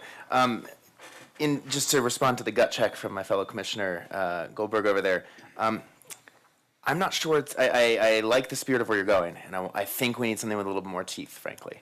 And the reason is, according to the documentation here, there's no reason for them to do any more work based on what they have provided back. They recognize no environmental conditions, and so to comply with the condition, I think, drafted by staff, they just say this stands the test of time, and it might. And so I don't want to necessarily say this is not credible. Just say to meet the additional condition, I don't actually see anything coming from that. And so where my thinking is going with this, kind of maybe along the same spirit of the chair's question before, is that we condition a site walk with staff and the applicant after removal, which I think they would do anyway, and it's just a question of a little bit of coordination, with the potential for staff to have the option to actually add a follow-up ESA request if deemed necessary based on that site walk, and certainly the review of this as a recommending body to City Council. I'm sure that'll happen. So that's kind of where my thinking is, that we think more towards the site walk after removal, because that would be the only other chance where there would be kind of a definitive point where the site conditions might change. Otherwise, the site will, if it's contaminated, it remains contaminated whether they develop or not. Well, hopefully they would clean it up if they're developing. But if they didn't do anything, it would stay in the current condition that it is in. And I don't think any of us want that. So the question is, how do we productively move this forward, recognizing this perception and trying to get past that perception into reality of what is the actual site condition. And the most important site condition, I think, for future tenants and for future community members is going to be, what is the condition post-removal of the equipment, the oil drums, the fluids on site? That's where my thinking's going. Jennifer, Glenn, I'd love your thoughts, and then frankly, Tyler and team there, I'd welcome your reactions to that. Sure. So through the chair, any future development of this property, the future development review processes, the applicant would be required to go through another pre-application meeting where basically staff, members of the DRC, would determine what additional assessments are necessary. So it's an ongoing process. Sorry, when does I may have missed this when you said it. When does that happen in the process? So we recommend annexation today. City Council approves annexation. When were you talking about? So prior to any application for site plan review or any platting processes, they would go through another pre-application. So before submitting a formal application, they would meet with members of the Development Review Committee who would then take another look of like, okay, we need to see X, Y, and Z. And the code does give us the latitude to request additional environmental assessments if deemed necessary by the appropriate members of the commission. So you are, so in theory, this we do nothing different today. We approve this with no conditions. It goes to city council, they approve it. The developers are happy. We don't have to say any four-letter words. We move forward. And then throughout the next stages of the process, Longmont staff continue to have the option to basically say, okay, you know, we have a potential flag here. We want you to do this at X% design or X stage of the process. Might not be that level of detail, but it would be, you know, prior to submitting a site plan, site plan for review or a plat for review. So we do have that option to ask for things that we may deem necessary. Got it. Glenn, anything else you want to add on that? No, I'm just looking at the section of the code, and it does say we can condition the annexation on remediation, which is not unusual in an annexation agreement, which would happen according to how Jennifer laid it out. Right, and the condition of oh, I see. It would follow Jennifer's process of remediation of anything at any point throughout the process that is necessary Prior to development. to meet the health and code standards and safety standards for the planned use, which I'm sure Tyler and team have done many times before in other areas. So that would be a condition that wouldn't inherently add any additional requirements on the applicant. It would essentially just say, if something comes up, you got to remediate this. Am I understanding that correctly? Yeah. Jeremy, are we all on the same page there? Yes. Okay. Tyler, how are you thinking of handling, how is your team, would they normally handle a site walk anyway? And kind of, especially with the removal of quite a lot of equipment and barrels, at least from the pictures that we're seeing here, and frankly, it's hard to miss when you drive by. So just, how do you guys normally handle those types of sites? Yeah, admittedly, this is the first junkyard site that we've built on. So Cheers. this is a first for us, but we do have an objective process outlined with our seller partner about what they owe us in terms of us, slate, yeah. noticing them that we're prepared to close, and what they owe us in terms of a clean site, and all leases terminated, all occupant property removed from the property, and clean and non-hazardous conditions. And so all that's very clear. That's all governed by call it a final site walk before we spend millions of dollars on a property. We'll obviously walk it, especially in light of the existing circumstances and the plan for removal of all the existing equipment on site. So that's our process. Naturally, like with everything in development, I'm sure there'll be curveballs along the way with somebody that takes more time to get out, or a car that just won't start or won't move. And so we'll have to figure all those things out with them in due course. But this is a first for us. So we feel like we have an objective process outlined with our seller partner, but that'll happen, over the course of a couple months as we kind of prepare to close on the property. Sure, and you do this poorly once, and it's going to impact your business line down the road, whether it's here or elsewhere. So I realize that you have a vested interest in doing this right, and that's kind of part and parcel of the approach here. I guess just as a last comment, I think we might have a couple options that we can consider if we're on the fence about how to handle this. I just want to acknowledge it's important to make sure that there are no contaminants, and that also there's any perception that there are contaminants is kind of dispelled. And that's really important for public trust in wanting to move in, and future tenants and leases that might be signed. So I appreciate my fellow commissioners for going down a lot of these trains of thought. I will yield now to see kind of the pulse of the rest of the commission.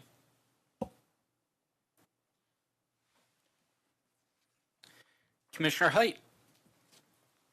I just want to point out for the record, I'm not an environmental engineer. I did stay at a nice hotel last night, but I am a reformed environmental attorney, and I've looked at thousands of these types of reports, and these two environmental reports don't add up. There are environmental concerns identified a year before this report that says there are no environmental concerns.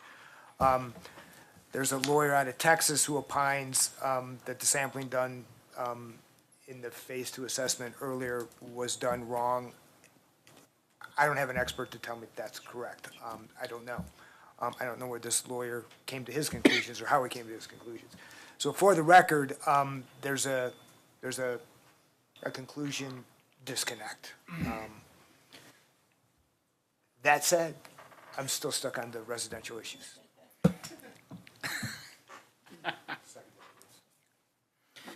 Commissioner Flake.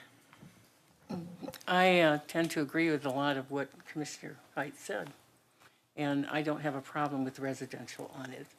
I worry about there being enough at the end of the day that the larger development area to the east is affected.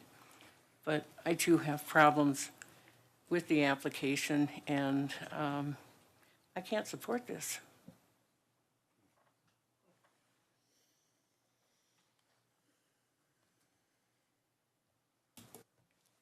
Commissioner Goldberg.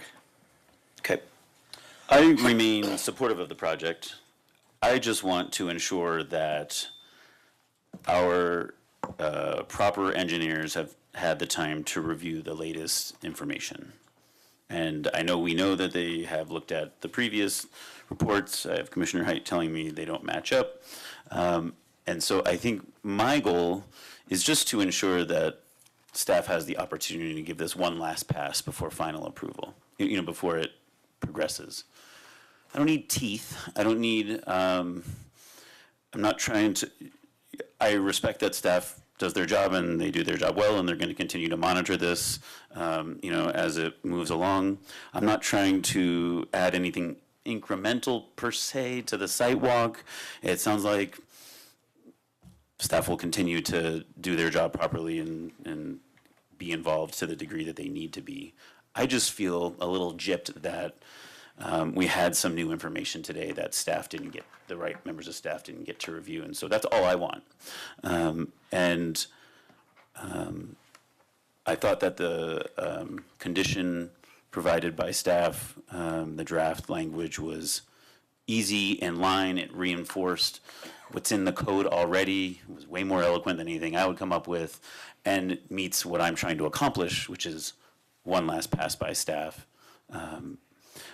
I don't think it's out to sabotage the applicant. I think the city has recommended approval. They're supporting this project and are kind of encouraging us to approve it. So I don't think this is about setting up the applicant for failure. I don't think the wording suggests that. So generally, I'm favorable to the condition that was outlined by Jennifer. Okay, Jennifer, can you say that condition one more time? Sure, and I actually would like to offer a revision to that condition. Something to the along the lines of the commission recommends approval to city council pending acceptance of the phase 2 ESA from 2022 by staff. I don't know about anybody else, but that sounds like where I would like to go. It's no more further testing, but it's a review of the past testing by city staff. Commissioner Goldberg. Yep. Thanks, Jennifer. And if they don't accept phase 2 because they harbor, for whatever reason, they decide they too are unconvinced, then what? At that point, the annexation agreement could be, we could address what's needed as part of the annexation agreement. If there are certain things that are identified as far as if public safety wants to see more testing, if there are specific concerns, if they want to see follow-up environmental assessments done as part of Cool. platting So that would be a site plan. discussion between staff and the applicant. They'd come up with a menu of solutions and find a mutually agreeable one. Correct.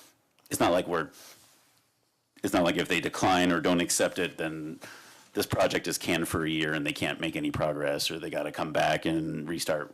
They're going to work through a solution with staff. Correct, and we would work through that prior to going to city council, obviously. Okay. I can be supportive of that. On the off chance that, respecting the likelihood that there's members of the commission that won't agree with me, there's still more time to discuss it, but for the sake of time in our conversation, I think I'll go ahead and recommend conditional approval of the 11386 Rogers Road annexation application, finding that pending the acceptance of the Phase 2 ESA as reflected in PZR 2023-9B. I will go ahead and I will second that motion. Any further comments? Deliberation? Commissioner Lukash? Yes, and thank you, Chair, and thank you, fellow commissioners, for the discussion about the environmental assessment. I'm not an expert, so it was interesting to hear all the thoughts about it, and I'm usually on the side of caution, so it's better to be safe than sorry. So I think I'm in favor of this condition. Commissioner Popkin? Thank you, Chair. I share a lot of Commissioner Flaig's and Commissioner Height's concerns with this. I think the project, I really want to see the project happen. I want to see it move forward. It's the discrepancy between the two phase twos that is still irks in the back of my head. With or without staff review, I still, you have two different samples, two different tests, and reviews. And I'm not an environmental attorney. I do have an environmental policy degree, and I work in the brownfield space for over a decade. And I have reviewed tens of these, not thousands. So congrats, Commissioner Height. You win on that regard. But it's the discrepancy that still bothers me. And if I was going to the doctor and I got one opinion that said one thing and one opinion from another doctor who said the other, I'd get a third opinion. And I don't fully see that coming through with this condition, but I also recognize that staff has a process to handle this. But I agree with Commissioner Lukacs on the side of caution, but I'm not sure I agree with this condition to get there. And so I want to get to saying yes on this development, and I'm not sure I can with this condition as it currently stands.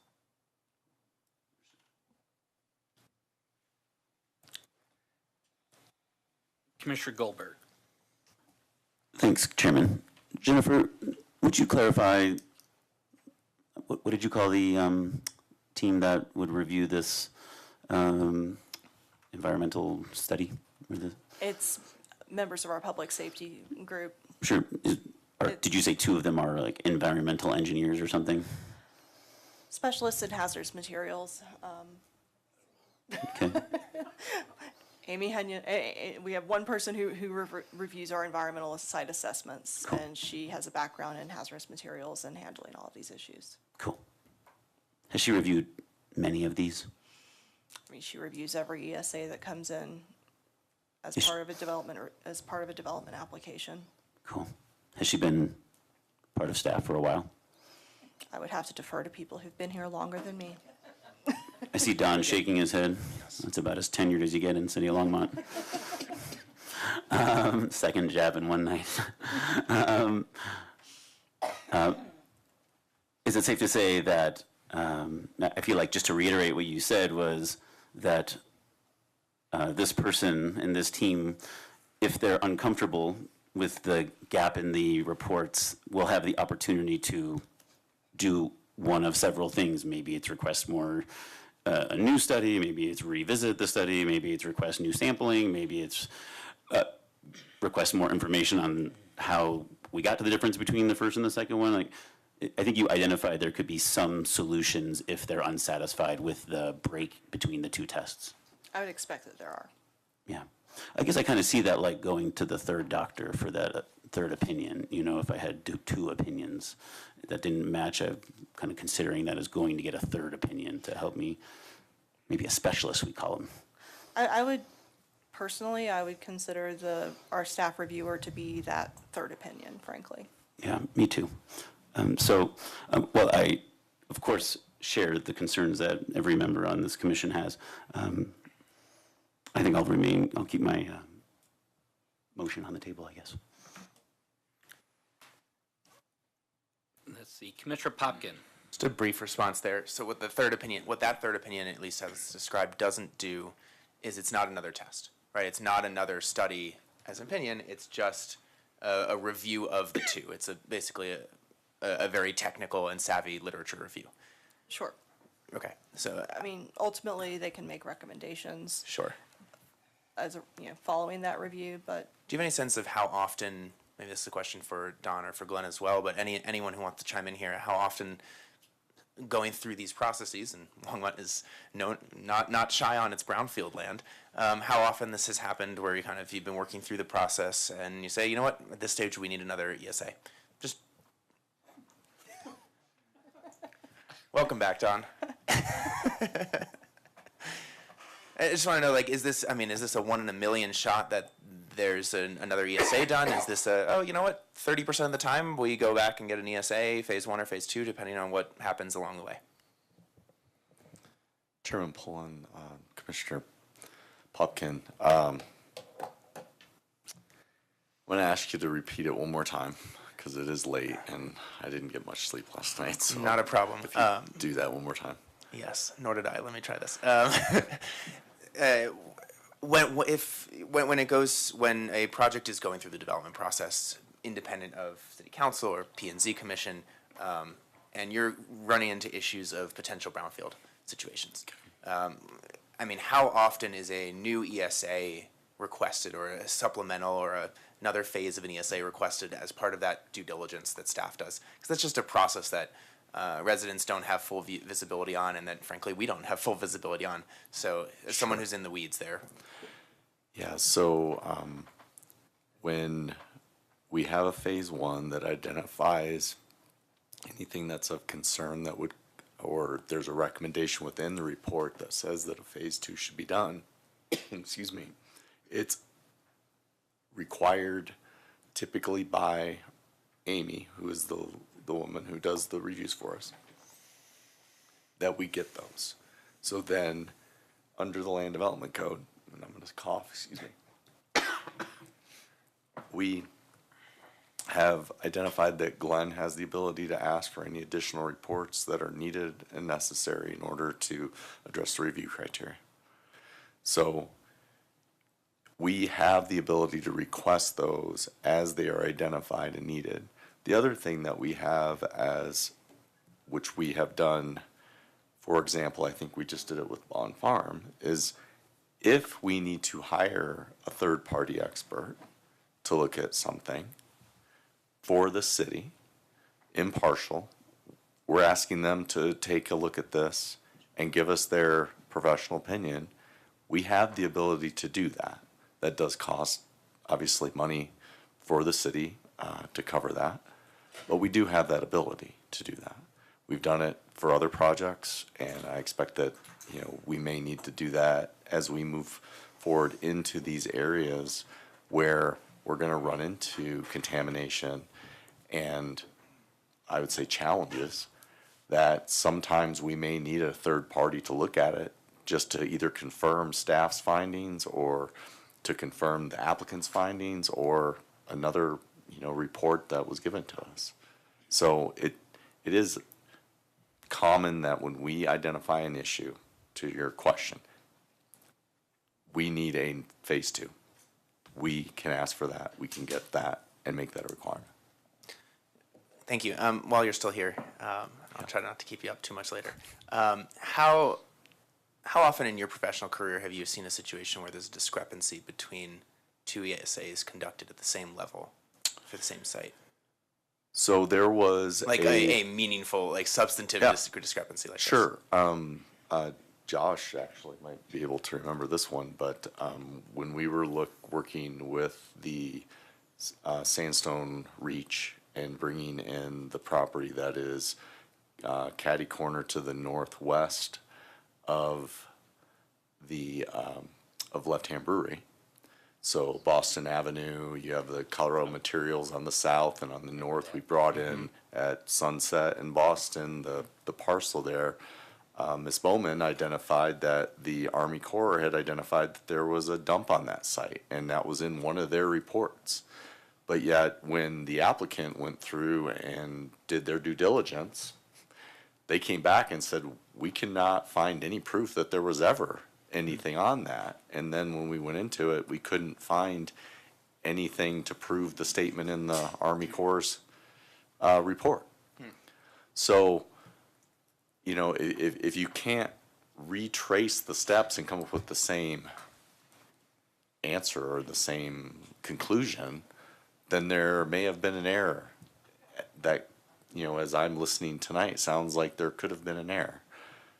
Human factor, if you want to give it that.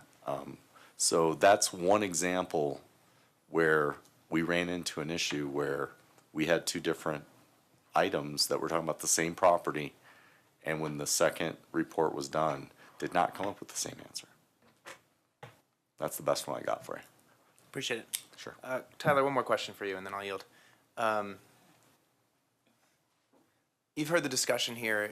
You can read the room. There are clearly certainly a few folks that are a little bit struggling with just the discrepancy. I think everyone thinks that what you're trying to, well, I would say most people here, most of the commissioners think that the proposal makes sense for the area, checks a lot of the boxes that we want to see here, it makes sense for Longmont, frankly.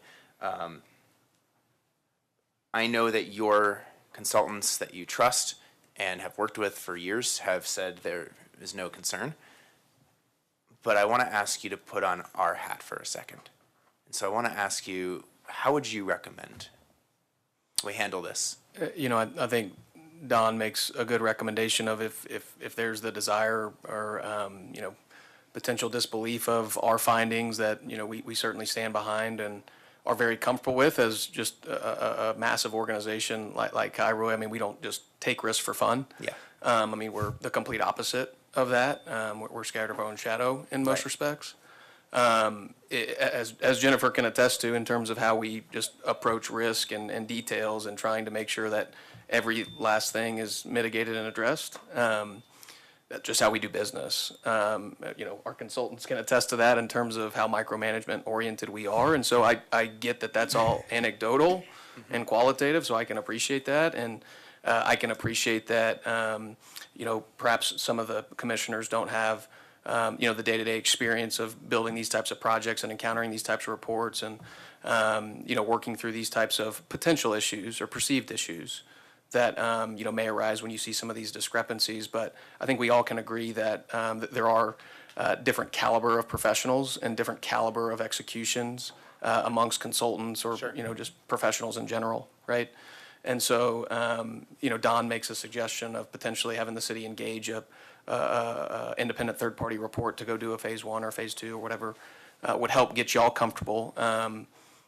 Admittedly, I think it's a waste of money because I feel very confident, exceptionally confident in what our results have produced because, again, we didn't have to go get a phase 2 done. We didn't because our phase 1 said, hey, there's no recognized environmental conditions. We don't recommend anything moving forward. We said, let's just make sure. So we put our own, groundwater monitoring samples in the ground.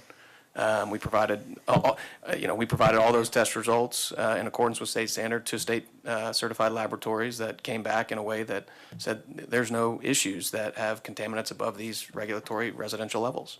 Yeah. And so, that's probably the best idea that I've heard this evening in terms of how to ultimately provide the abundance of comfort that some of the commissioners have raised here. Is I think a reasonable option. Appreciate it. Good. Thank you. I'm very glad you had a phase 2 because I think you would have been torn to shreds if you didn't, given the discrepancy and phase 1 contradicting the phase 2 that was done previously. So I'm glad to see the phase 2. I am now comfortable with the condition proposed and given the discussion and the due diligence that I know our staff will take with this, especially given this conversation, to just make sure that this is checking the boxes and truly is safe, healthy, and in the best interests of Longmont. I have reasonable confidence in the applicant, having just met you all tonight, but you're right, you didn't have to do a phase 2. I'm very glad you did. There are two pathways. Either the first one was wrong or the second one was wrong. And I guess at this point, our hope is that the second one is wrong, but we're doing trust and verify here. So with this condition and this conversation, I trust that staff will verify this as the development proceeds. And I hope that the developers will do what's probably in their best interest anyway and making sure that they don't run into issues along the way. So I am comfortable getting to yes at this point. Yeah, and I'm still comfortable too.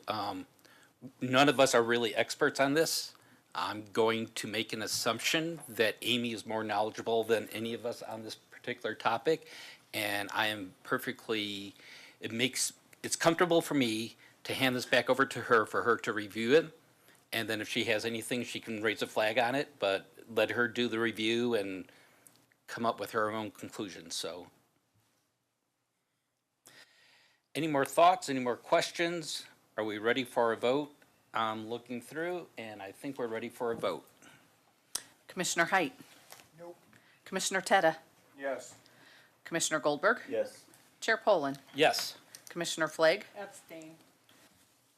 Commissioner Lukacs? Yes. Commissioner Popkin? Yes. Chairman, that passes 5 approvals, 1 abstention, and 1 no. Thank you.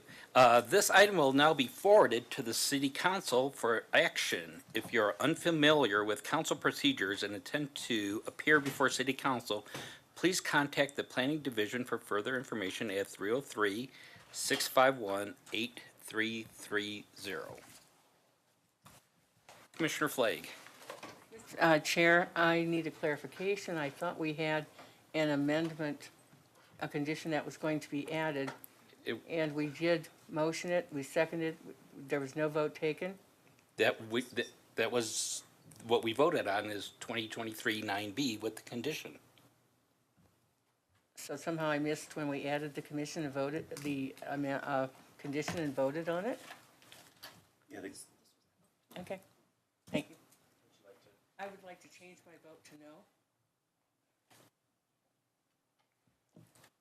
So Chair Poland, that still passes 5-2. Okay, thank you. And I've read the council city action, so we're set on that. Commissioner Goldberg. Thanks, Chair. I just wanted to make sure, Commissioner Flagg, I just want to put it on the record, just so you understood what the condition was that just passed, it was pending acceptance of the Phase 2 ESA. Just want to make sure you heard that. Okay, Commissioner Flagg. I want to assure Commissioner Goldberg I was understanding completely. Thank you. Okay, we are done with the public hearing items. Next item is final call, public invited to be heard. There's nobody on the list. Nobody's moving forward, so I'll go ahead and close out. Final call, public invited to be heard. Items from the commission. Commissioner Goldberg. Hey, Glenn. You don't have to attend a meeting to approve the minutes, do you? No, I think we generally, you can certainly even watch the meeting. Cool. Afterwards. Yeah, so I think it's kind of a weird concept to approve if you're not there. But technically it's in our purview to approve. Theoretically, you read them and you've watched the last month's meeting or whatever. Thank you. Right. Commissioner Popkin. Thank you. I just wanted to reflect on the discussion on the last agenda item and just note that I think it's really important that we all took this seriously. Where this is one, I'm sure you all have seen this before, even I came here, but we're going to have a lot of brownfield type properties coming before us in the next few years, I hope. Hopefully we can get increasingly more confident as we work through that process. And I think it's increasingly important that we are scrutinizing these types of applicants and really digging into the material. So I appreciate all of my fellow commissioners engaging in that discussion, regardless of how the vote shook out on that. Truly, I thought it was really, really constructive. And staff for the information that they provided in the process and commentary along the way. Thank you. I can agree with that. Items from Planning Director Glenn Van Nimmogen. I just wanted to report what Jennifer mentioned. Last night, the City Council reviewed the Sugar Factory and Steam Sub-Area Plan, pointed out that the Planning Commission did recommend approval of that. They did recommend approval. Basically, it was just a study session, so they didn't give it final approval, but directed us to put it back on a consent agenda for approval. So that'll be happening soon. As we talked about earlier, council agendas are getting rather full, so it's, hopefully that will happen in October. Okay. And I guess the next thing is, we are gonna have a vacancy on our planning commission, which is tough, which, anyhow, there is a process out now where we're taking on applications. As you know, council's process is it gets reviewed by the board. We did a little different process where we had a subcommittee look at the applicants and actually interview them, brought it back to the full board, and everybody had input at that point. It'll probably be in November, but I'm just wondering, our thinking is now, just talking it over with Jane, that we do an online meeting with the full commission and whoever the candidates are. And make your recommendation virtually versus having a public hearing on it.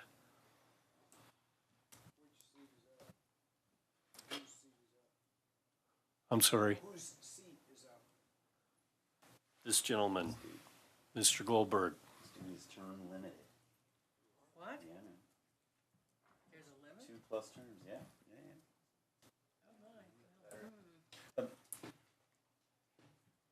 Oh, Commissioner Goldberg? Not to put you on the spot.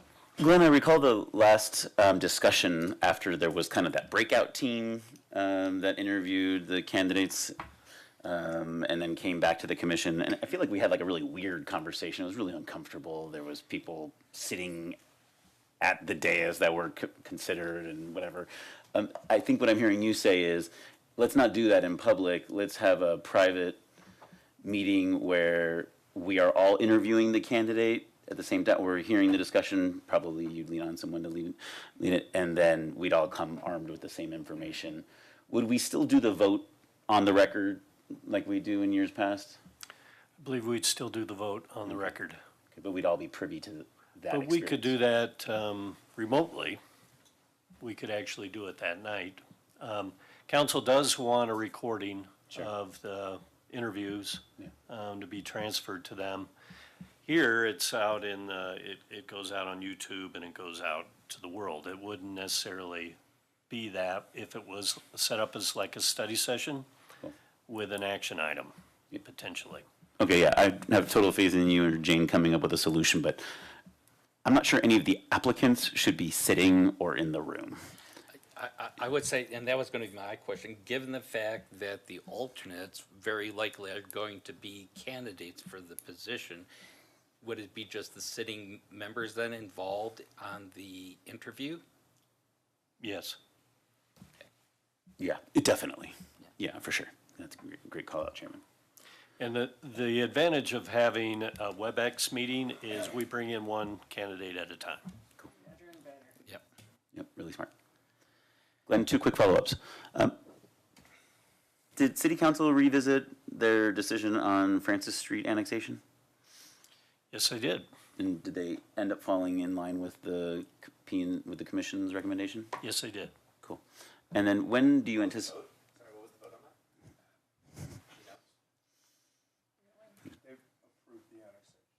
They did approve it. I don't remember what the vote I was. going to ask you. 5-2?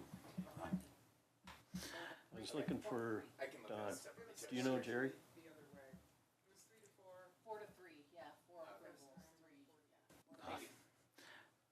And when do you anticipate Bond Farm to go to City Council? October 10th. Thank you. It's actually, first reading is coming up next week, and public hearing will be October 10th. Commissioner Popkin. Just a brief point of feedback on the interview process last year. For commissioners, food for thought. I know you're all juggling a lot of schedules and timing. My process that I went through was a 15-minute interview with the subcommittee and 10 minutes with council, and that was pretty quick. Just saying, there was time for like one question with city council, so, you know, Won't be a long meeting. That's not all this. yeah, Council's okay. got a lot of folks to do. It's gotta be quick. All right, just, it felt really, really quick. And, yeah, so that, anyway, just that thought there. And then just, since I'm still getting my bearings on some of these more thornier issues here, when our recommendations go to city council, what's the protocol, like, for the commission attending, being present, commissioners speaking? I'm just curious, like, where does that fall into? What's accepted? I want to just clarify that for, frankly, everyone's sake, given what we just went through, so. What's allowed, what's not allowed, what's recommended? So, I would say that as the typical lawyer answer, it depends. Annexation is a legislative matter, so certainly Planning and Zoning Commission has made this recommendation. I don't really have any qualms about any individual commissioner coming up to public comment, public hearing on the annexation matter and making a statement, recognizing they're making as a private citizen, not as a member, not on behalf of the commission for annexation. Quasi judicial, when it's an appeal, is a different story, because that does give me a little bit more heartburn if a commissioner was to come and provide some additional input or testimony that might contradict what was made at the public hearing, that could raise concerns of, ex parte communications that have taken place, or just concerns of the decision-making process. Legislative, good. Quasi judicial, with an appeal to city council, not so much. Appreciate it. Any other? No. Okay. And Glenn, since next month is National Planning Month. Is that what it's called? Should we be prepared maybe October, you were mentioning maybe October 24th? We might be invited to the proclamation? It's really up to the mayor. So it's not really a staff thing. So we put in a request for a proclamation. We write it. And then they tell us when they're going to do it. So we just don't know at this point. Okay. I would prefer the 24th rather than the 10th. That would be awkward with Bond Farm. Yeah. I think that's appropriate, actually. Okay. My guess is, they'll be avoiding it as well, so. Okay. Just keep us informed, because Yeah. if it is the October 10th, it'll be before our next meeting, so. Right, and yeah, it'd be great if everybody could come. You get a picture. Get a picture of Council. city council. Be great for our outgoing commissioner. What can we expect in meetings for October? I think we're not seeing anything in October at this moment. Really? Yeah.